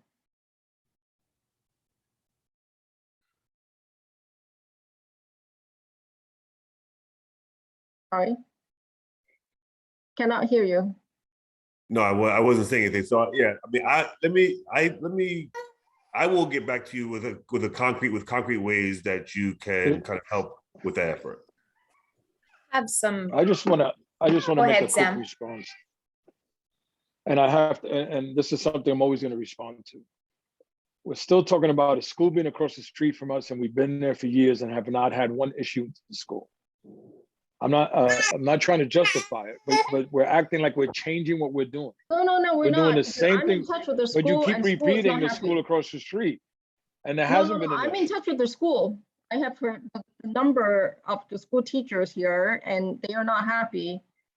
But nevertheless, I mean, the site has to go somewhere, and it will be closer to school if it's New York City.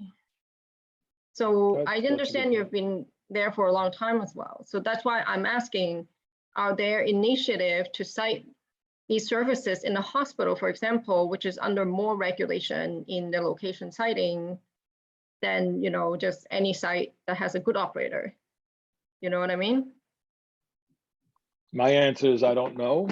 No, my Right. answer is there's not a, I think you asked if there was a legislation. No, the answer is no, there isn't. I could tell you that.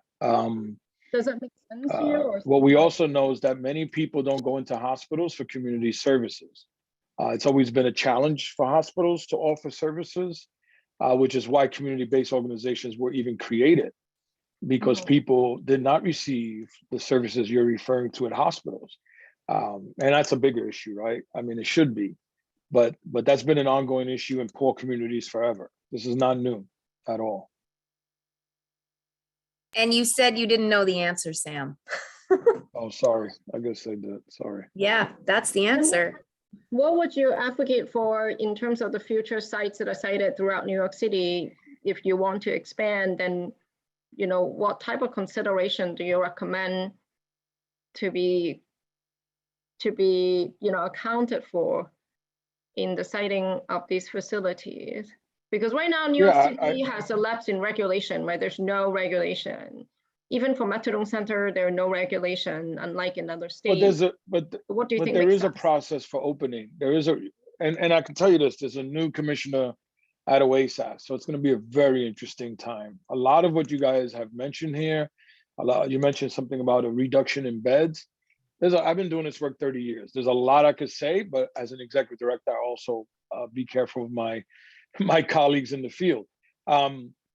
I have issues with many of treatment providers and the way they provide treatment. I mean, there's a lot of, this is not a simple thing by just moving. What we keep hearing, and not to you, I want to be very clear, not to you, but when we keep hearing the advocates kicking and screaming about what they really want to do is take these people and remove them from their neighborhoods. And that's sad. I think it's really sad because many of these people grew up in these neighborhoods. I also agree, if there are a lot of people coming in from outside, yes, we should open up or offer services where they live so they're not coming in. But I will say there is a process for opening up and you can ask the new commissioner, she's already started, but there's a process for having approval to open up a service in a location, in an area. There's an entire process before that gets done. I can't, so as an example, someone wanted me to look at a space in West Harlem, all the way west, right on the border of the Heights, of Washington Heights. And when I went to look at it, the first thing I had to do was talk to OASAS, first thing. And first thing they said to me was, they had to look at a map and see what other service providers were in the area. So that's interesting, right? When we think of it that way, it's interesting to watch how, if you heard that, you'd be like, wait a minute, what are you talking about? Then why we have so many, right? And something was cited in East Harlem. Right. You would be like, wait a minute. Right. So I'm just giving you that as a background. But it's just like, how do you right the wrong from the past, you know? Okay, we have other people who'd like to speak. So next up, Beverly Pavone, you have a question? Yes, good evening, everyone, and thank you for taking my question. I know there is a lot of concern, as Eva said, regarding it being across the street from the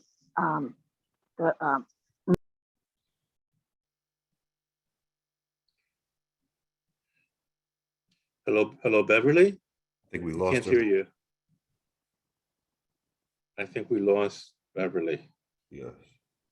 All right. Okay, sorry about that. Is there anyone else who hasn't spoken who'd like to ask a question?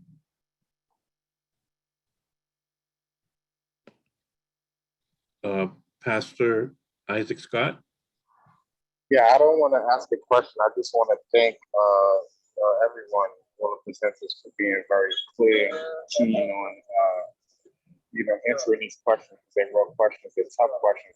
I just also want to thank, I think it was Sam, for identifying what, I also hear consistent that, there is a popular attitude that we want to get these people out of our neighborhood. So thank you for identifying that, because it is clear in a lot of how this is brought up a lot, but I think there are valid concerns on both sides, and all the information and the concerns being raised here, I think would be good to be taken back to improve the services and to ensure safety for the young people next door. Thank you, Pastor. I think Evelyn, you have a raised hand. Evelyn?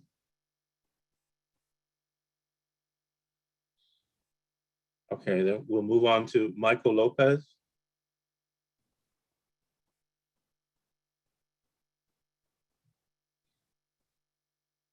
Hello, Michael. Oh, yeah, here I am. I'm sorry, I was muted. You hear me now? Yes, yes, go ahead. Yeah, I've been struggling with this issue for a while. I've been giving it a lot of thought. And sometimes we got to think a little counterintuitive. And what I mean by that is we have an industry here, an industry of programs that hires people, allows for some consumerism for some small shops in the neighborhood. And we're really servicing a wide audience. I see us as a mecca of service for people with those kind of problems. And my concern is if you start cutting down and moving things around, a lot of property is going to be available and it ain't going to be for us. The property is going to be, towers of power that we can't afford. So let's think on counterintuitive. If we keep what we have and we make it mobile, this thing about having a stationary is useless. You know that every addict has a phone, and when they want drugs, they all tap, and the junkies and the drug addicts and the substance use, they all know where it is. We can put this on an app where the vans are going to be in the neighborhood. It could be in any borough, it could be, but we don't need to be stationary. We don't need that because there's always going to be children in the neighborhoods that walk by, are curious. So I don't know. I'm for staying the way we are and looking at it as an industry and a service community, and to keep our own and take care of our people, and actually look at things differently instead of fighting about get out or get in or not too much or not too many. We're providing a big service to the city. East Harlem is a service community, and it's doing its best to sustain itself. And all these programs employ our people. Again, they provide customers for small pop delis and whatever.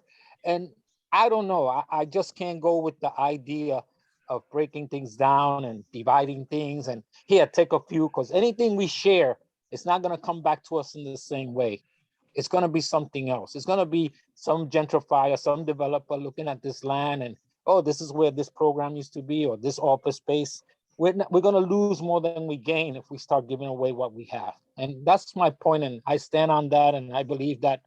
And it took a lot of time to get there and a lot of criticism, but I think we have to think that way. We are a service community, and like Miss Crystal said, who's my I call her my well, she's a leader, a spiritual leader, and it's hard for her, but I think also she has a good heart, and we all know that these people out there, these are us. I mean, we've had a problem with, before it was on 110th Street, and it was on 16th Street, and it was on 100th Street.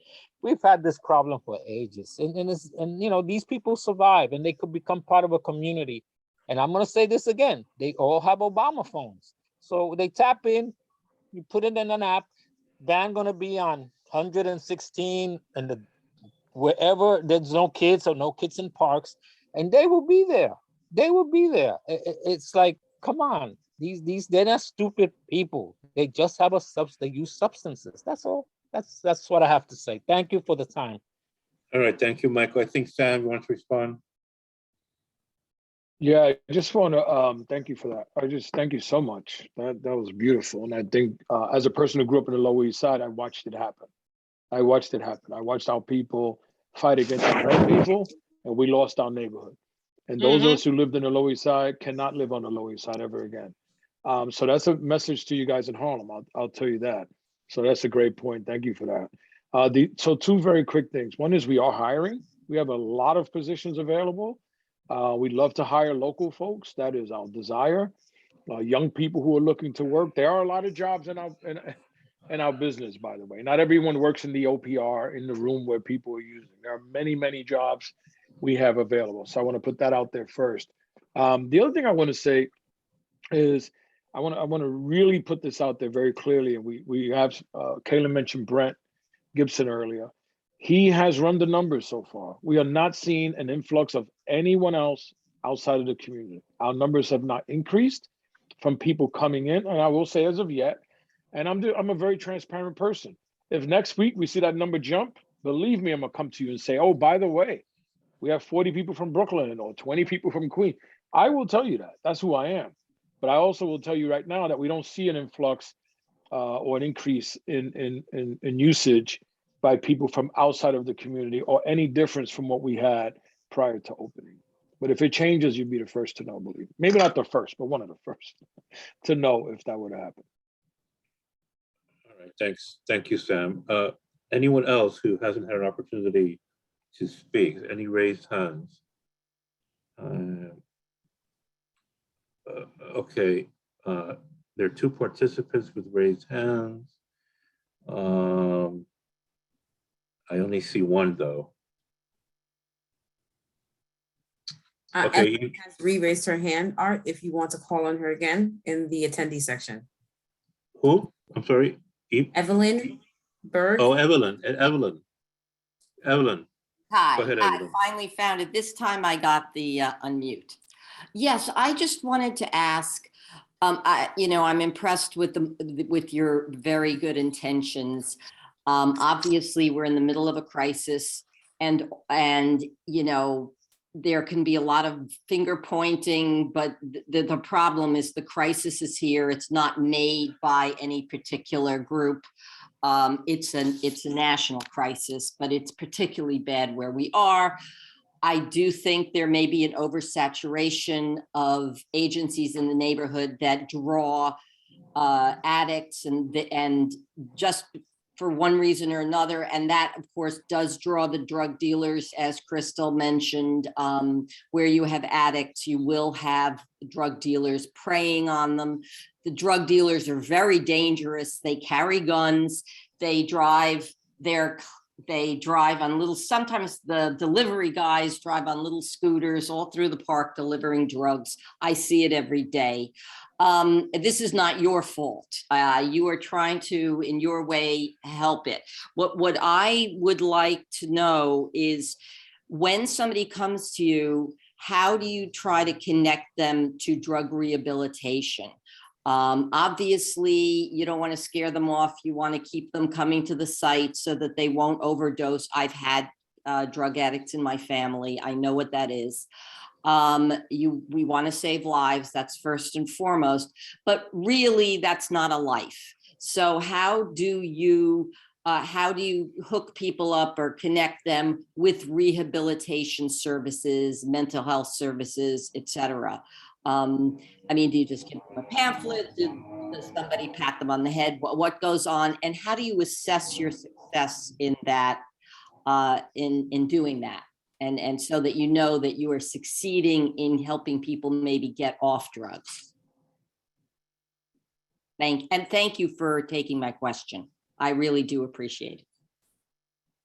Yeah, a number of the services you mentioned we offer in-house, so some mental health services, connections to medical services.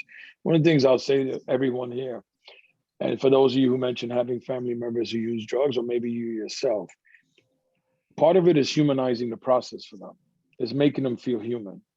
And so having medical treatment available, connecting them to medical care on a regular basis, and not utilizing the emergency room as their medical provider, which is very expensive to the taxpayer as well. So that's one of the things we do. As far as connecting them to anything that reduces their drug use or creates, is when they're ready, we're ready. They all know that every time. As soon as someone comes in and express any desire to stop using drugs or reduce their drugs or go to detox, we move into action immediately. It is something our participants know.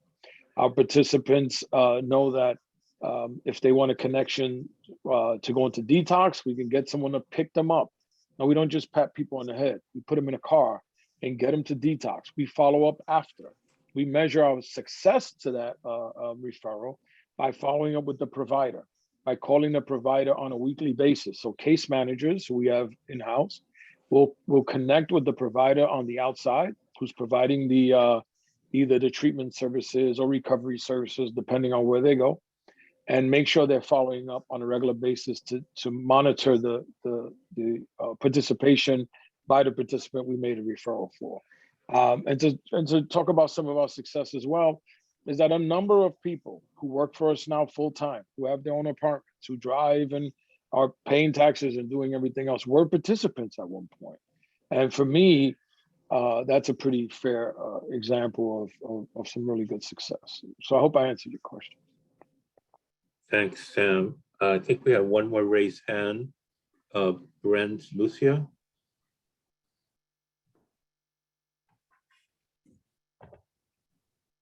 Hello, Brent, are you there? Yes, hi, can you hear me? Yes. Wonderful, thanks. Thank you, Sam, and everyone who's speaking on this matter. This is actually a follow-up question on the last question asked in terms of supportive opportunities outside of supplying a needle exchange. And it sounds like, Sam, you guys are doing a great job trying to increase those supportive opportunities for individuals who, you know, once they acquire this freedom and are looked at as humans, are given possibly an outlet outside of their abuse. My question is there data that you are following, that you're collecting, that showcases this success, or at least showcases the individuals that are possibly achieving a life outside of addiction? And another question sort of adjacent to that is can that data be accessible to us in the community? We, like everyone's been talking about, we want you to succeed here, and we're aligned with, I think we all have the same goal. However, we just want to make sure that those next level transition opportunities are happening. And I want to see if there's actual data being collected on that. We have data. Thank you for your question. We have data from when we're connecting people to care, connecting them to services. We are not necessarily tracking. It's not a part of the service we provide. So we have to collect a lot of data for all the services we provide.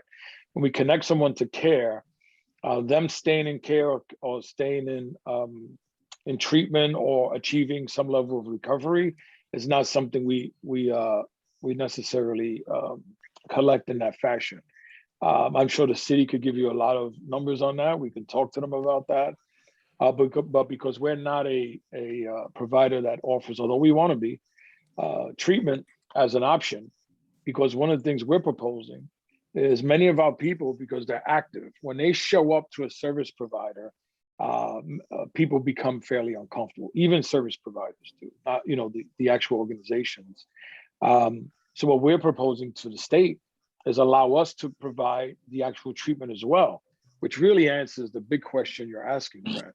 Is someone comes in, and if in right that moment they say, you know what, I'm ready, we would just hand them over to our treatment service right there and connect them. And then we can really give you that data. But once we transfer or refer someone to another place, and although I said we follow up, we can give you, we definitely have data on what happens at that point, but we don't, if they move on, and many of them move on and they might check in once in a while, it's kind of hard data to track down. Unfortunately. But if we become a service provider, which I'm pushing hard for, it'll be something we will celebrate, and we will be able to really truly measure what happens with someone throughout the entire continuum. What happens, months into their treatment, what happens at that point. Thank you. Okay, thanks, Sam. Do we have any other raised hands from anyone? Yes, I have my hand raised. Okay. This is Isaac Go Scott. Is it okay to go? I don't want to jump. Go ahead. Okay, thank you. And I won't take too long because I know we've been on this for a minute. I want to jump back to something that was just said and reiterate something that I think this is very important for board members specifically, and also people who consistently attend, these meetings and are actually have issues with this. Sam said something very important. He mentioned humanizing people, and a lot of that also starts with the language that we're using, how we're talking about people. Just listening to this conversation, folks are being a little bit mean towards folks, using labels to identify folks. And when we do this, we actually strip folks of their entire identity and put them in this one box of being an addict, as we would. They're not a person dealing with substance abuse. They're an addict. We negate the fact that they may be parents. They may be holding down jobs, still dealing with their substance abuse. So I think there's a larger context here that we're forgetting about because we see a few things or things perceived to be a certain way. And we really are removing a lot of humanity. And folks are talking in this room like they're better or above, or they don't have their own issues in different ways that they're dealing with. And I think when we do that, it really puts us in a real privileged place. So just a note on, we're talking about people here. Most of them our people. So can we at least try to be mindful to use people first language, not use labels to identify people? I know folks are upset, very frustrated. I'm not trying to take away from any of the issues, but we're perpetuating the problem if we're going to dehumanize people with the way we talk about them and the way we present them. Folks are not addicts, they're people, and to pat you on the head. And, could we just have a little bit more respect for the people we're talking about so that we can properly assess the program, and what they're offering to people, and then be able to accurately, speak on it, because folks are speaking from a lot of emotions and frustration. I don't know if people watching the news too much are getting upset, but it's a lot, and just listening to how folks are talking about people, it's really not okay. That was just all I wanted to say. Thank you, Pastor. Good point. And I think there's one more raised hand, Beverly. Did you find me calling effing drug dealers offensive? Did you find that offensive? I did, ma'am. I did. I think that even if a person is selling drugs right now, they're still a person. That's why a lot of people don't get involved. First. All right. Crystal, I'm calling on Beverly as a raised hand.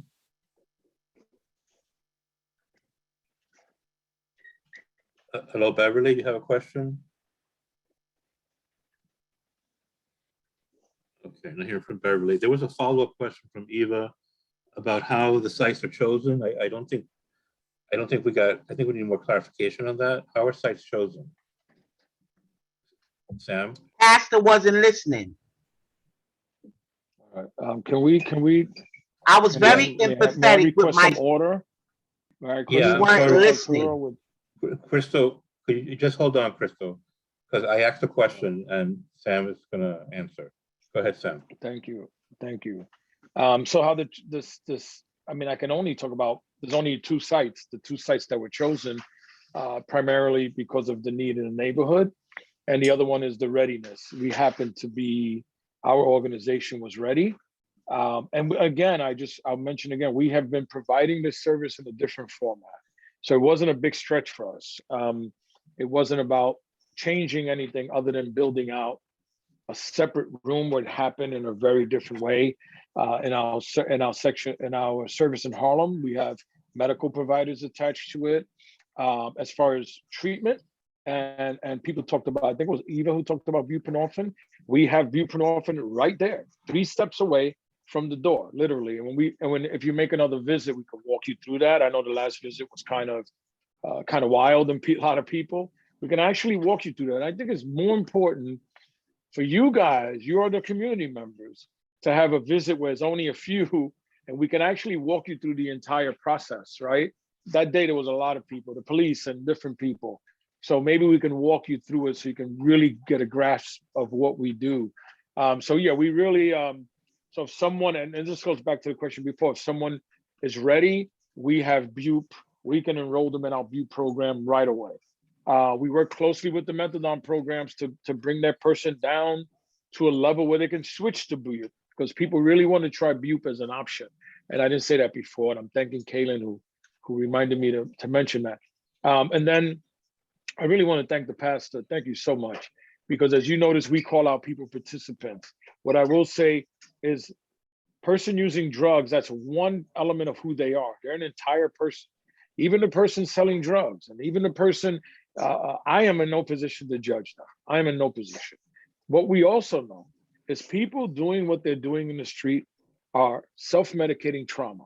They're self-medicating trauma. They're self-medicating pain. They're self-medicating mental health issues. We want to get our people, we want to work with our people to get to a place where going to a hospital to access care is part of the norm.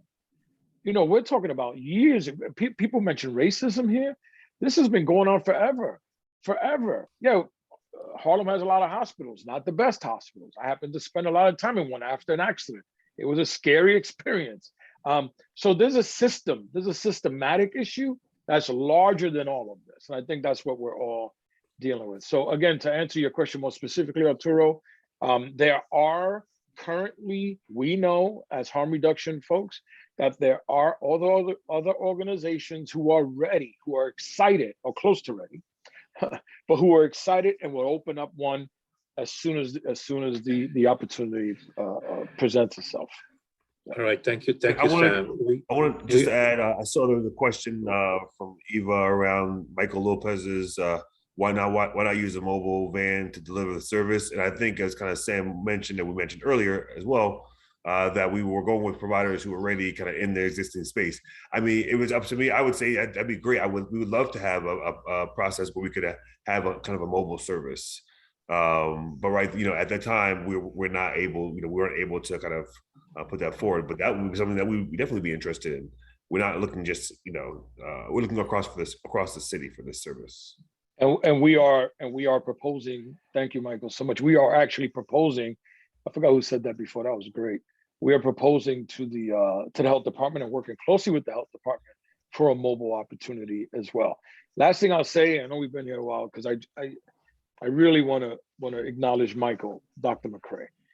You guys are blessed to have the partner. We are blessed as an organization. This community is blessed to have a partner like Dr. McCray. And believe me, Dr. McCray came to visit us at off hours with a broken arm because he wanted to make sure before he got this position, before he was in this position, came to visit us off hours, broken arm, just to make sure that we were prepared.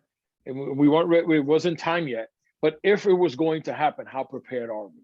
So I just want to really put that out there. And I think the issue you guys have had, this community board has had with the health department, will be looking very differently with Michael's, Dr. McCray's involvement at this point. All right, thank you for that, Sam, and of course, Dr. McCray. And Kaylin, we want to try to wrap this up, so we'll allow for 2 more questions before we end this session. I see there are 2 participants with raised hands, but I can't see who they are. Do you know, Marlene, who?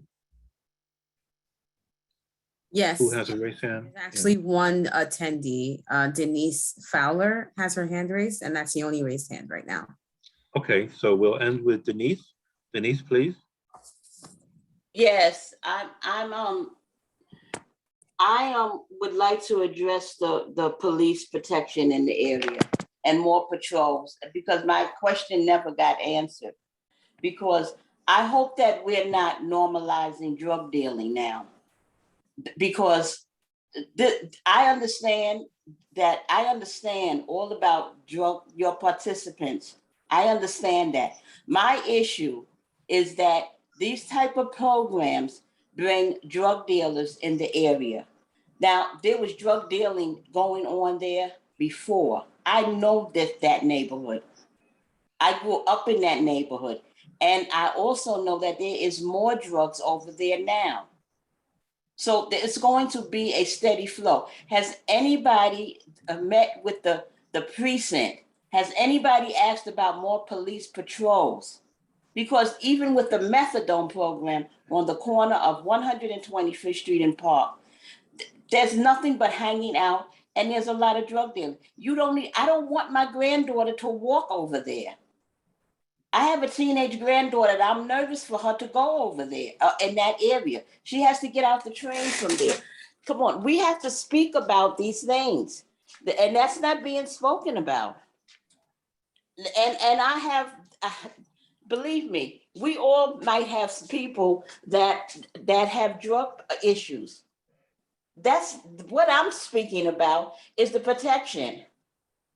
Because when they start to fighting and shooting or whatever, they don't care anything about our children or anybody that's walking by that can be an innocent target. Has anybody spoken with the precinct? Thank you, Denise. That's a good question, a And good I point. understand why people are frustrated, because I'm frustrated. It's making our neighborhood more dangerous because of this drug dealing, and that's not being addressed. Or only thing that's being addressed and making us seem like we're the bad person, because we talk about the drug dealing that's going on and that we don't want to help people. No, that's not, no.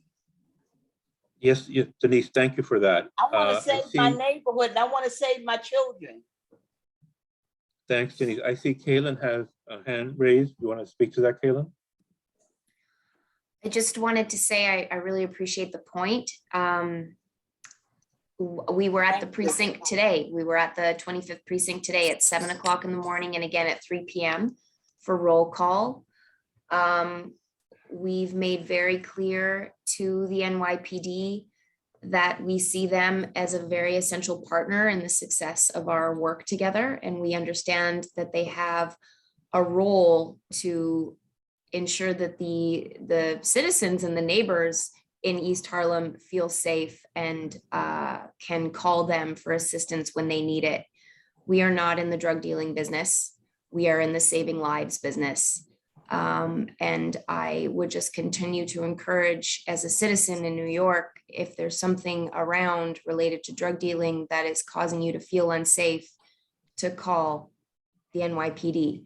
We rely on the NYPD for safety when we need to, just like every other citizen in New York City. We call them when we need to, and the precincts have indicated to us that they are in support of helping us ensure the safe operation of our site so that we can continue to save lives and be a good partner in the neighborhood.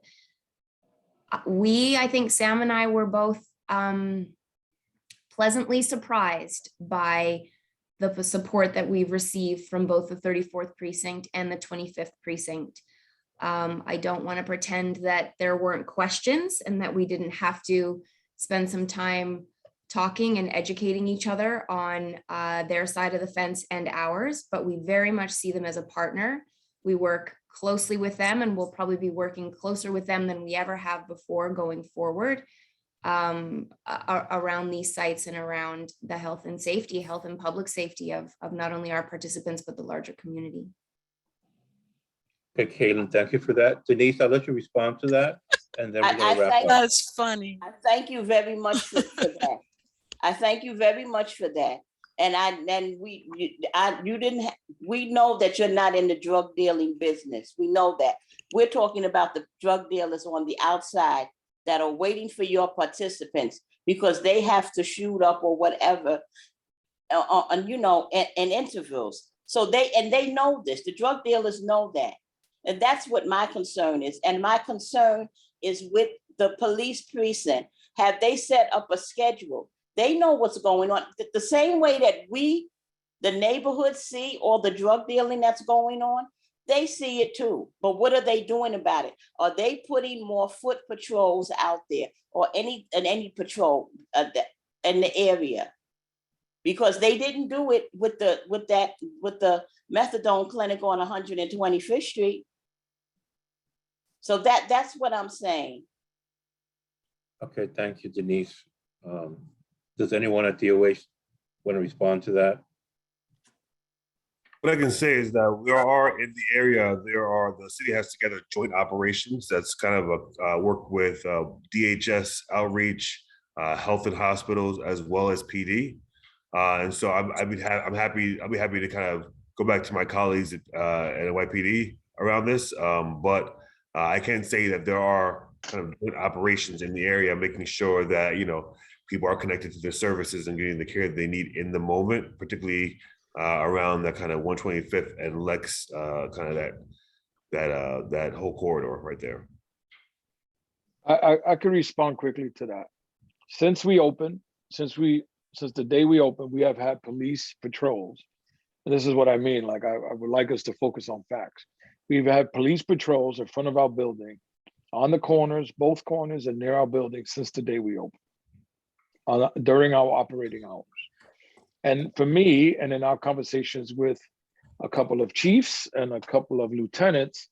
This was in their response to the community's concern about drug dealers coming to our site, which was just mentioned. So every morning when I get in and every night when I leave, there are police either across the street and or on the corners as well. Thank you, Sam. Thank you, Dr. McCray. Thank you, Kaylin C., for this really important presentation and discussion on the supervised injection centers in East Harlem. Obviously, you know, we still have a lot of questions. There's still a lot that remains unclear for some of us. And I'm sure that we're going to have a continuing discussion on these very important issues.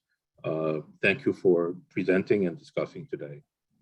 And with that, I think I'd like to move on to the next item on the agenda.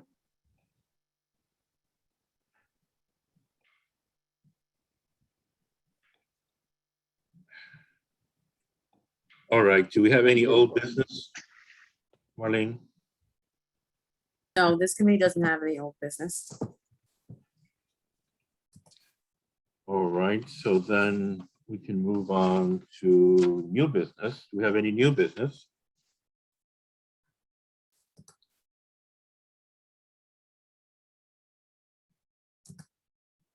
No, not hearing any. Okay, so after this portion, just go ahead and take attendance for Art if you would allow me to, Yes. or whose please. name I didn't call at the start of this meeting. Eva Chan. Present. Thank you. Osendi Garcia. Robin Krinsky.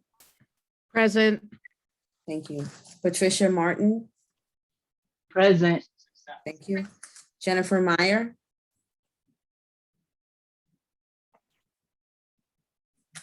Shirley Pena. Arturo Perez. Present. Thank you. Xavier Santiago. Present. Good job today, Art. Pastor Isaac Scott. Present. Thank you. Robin Strachan.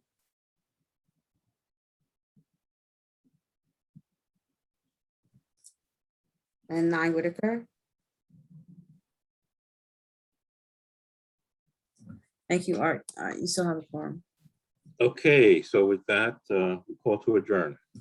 Thank you, Thank Art. you. Great job. Great, thank you, Ava. Thanks, Art. Be well, everyone. Sure. Good night. Good night. Thank you, Marlene. Of course, Good you're welcome. night.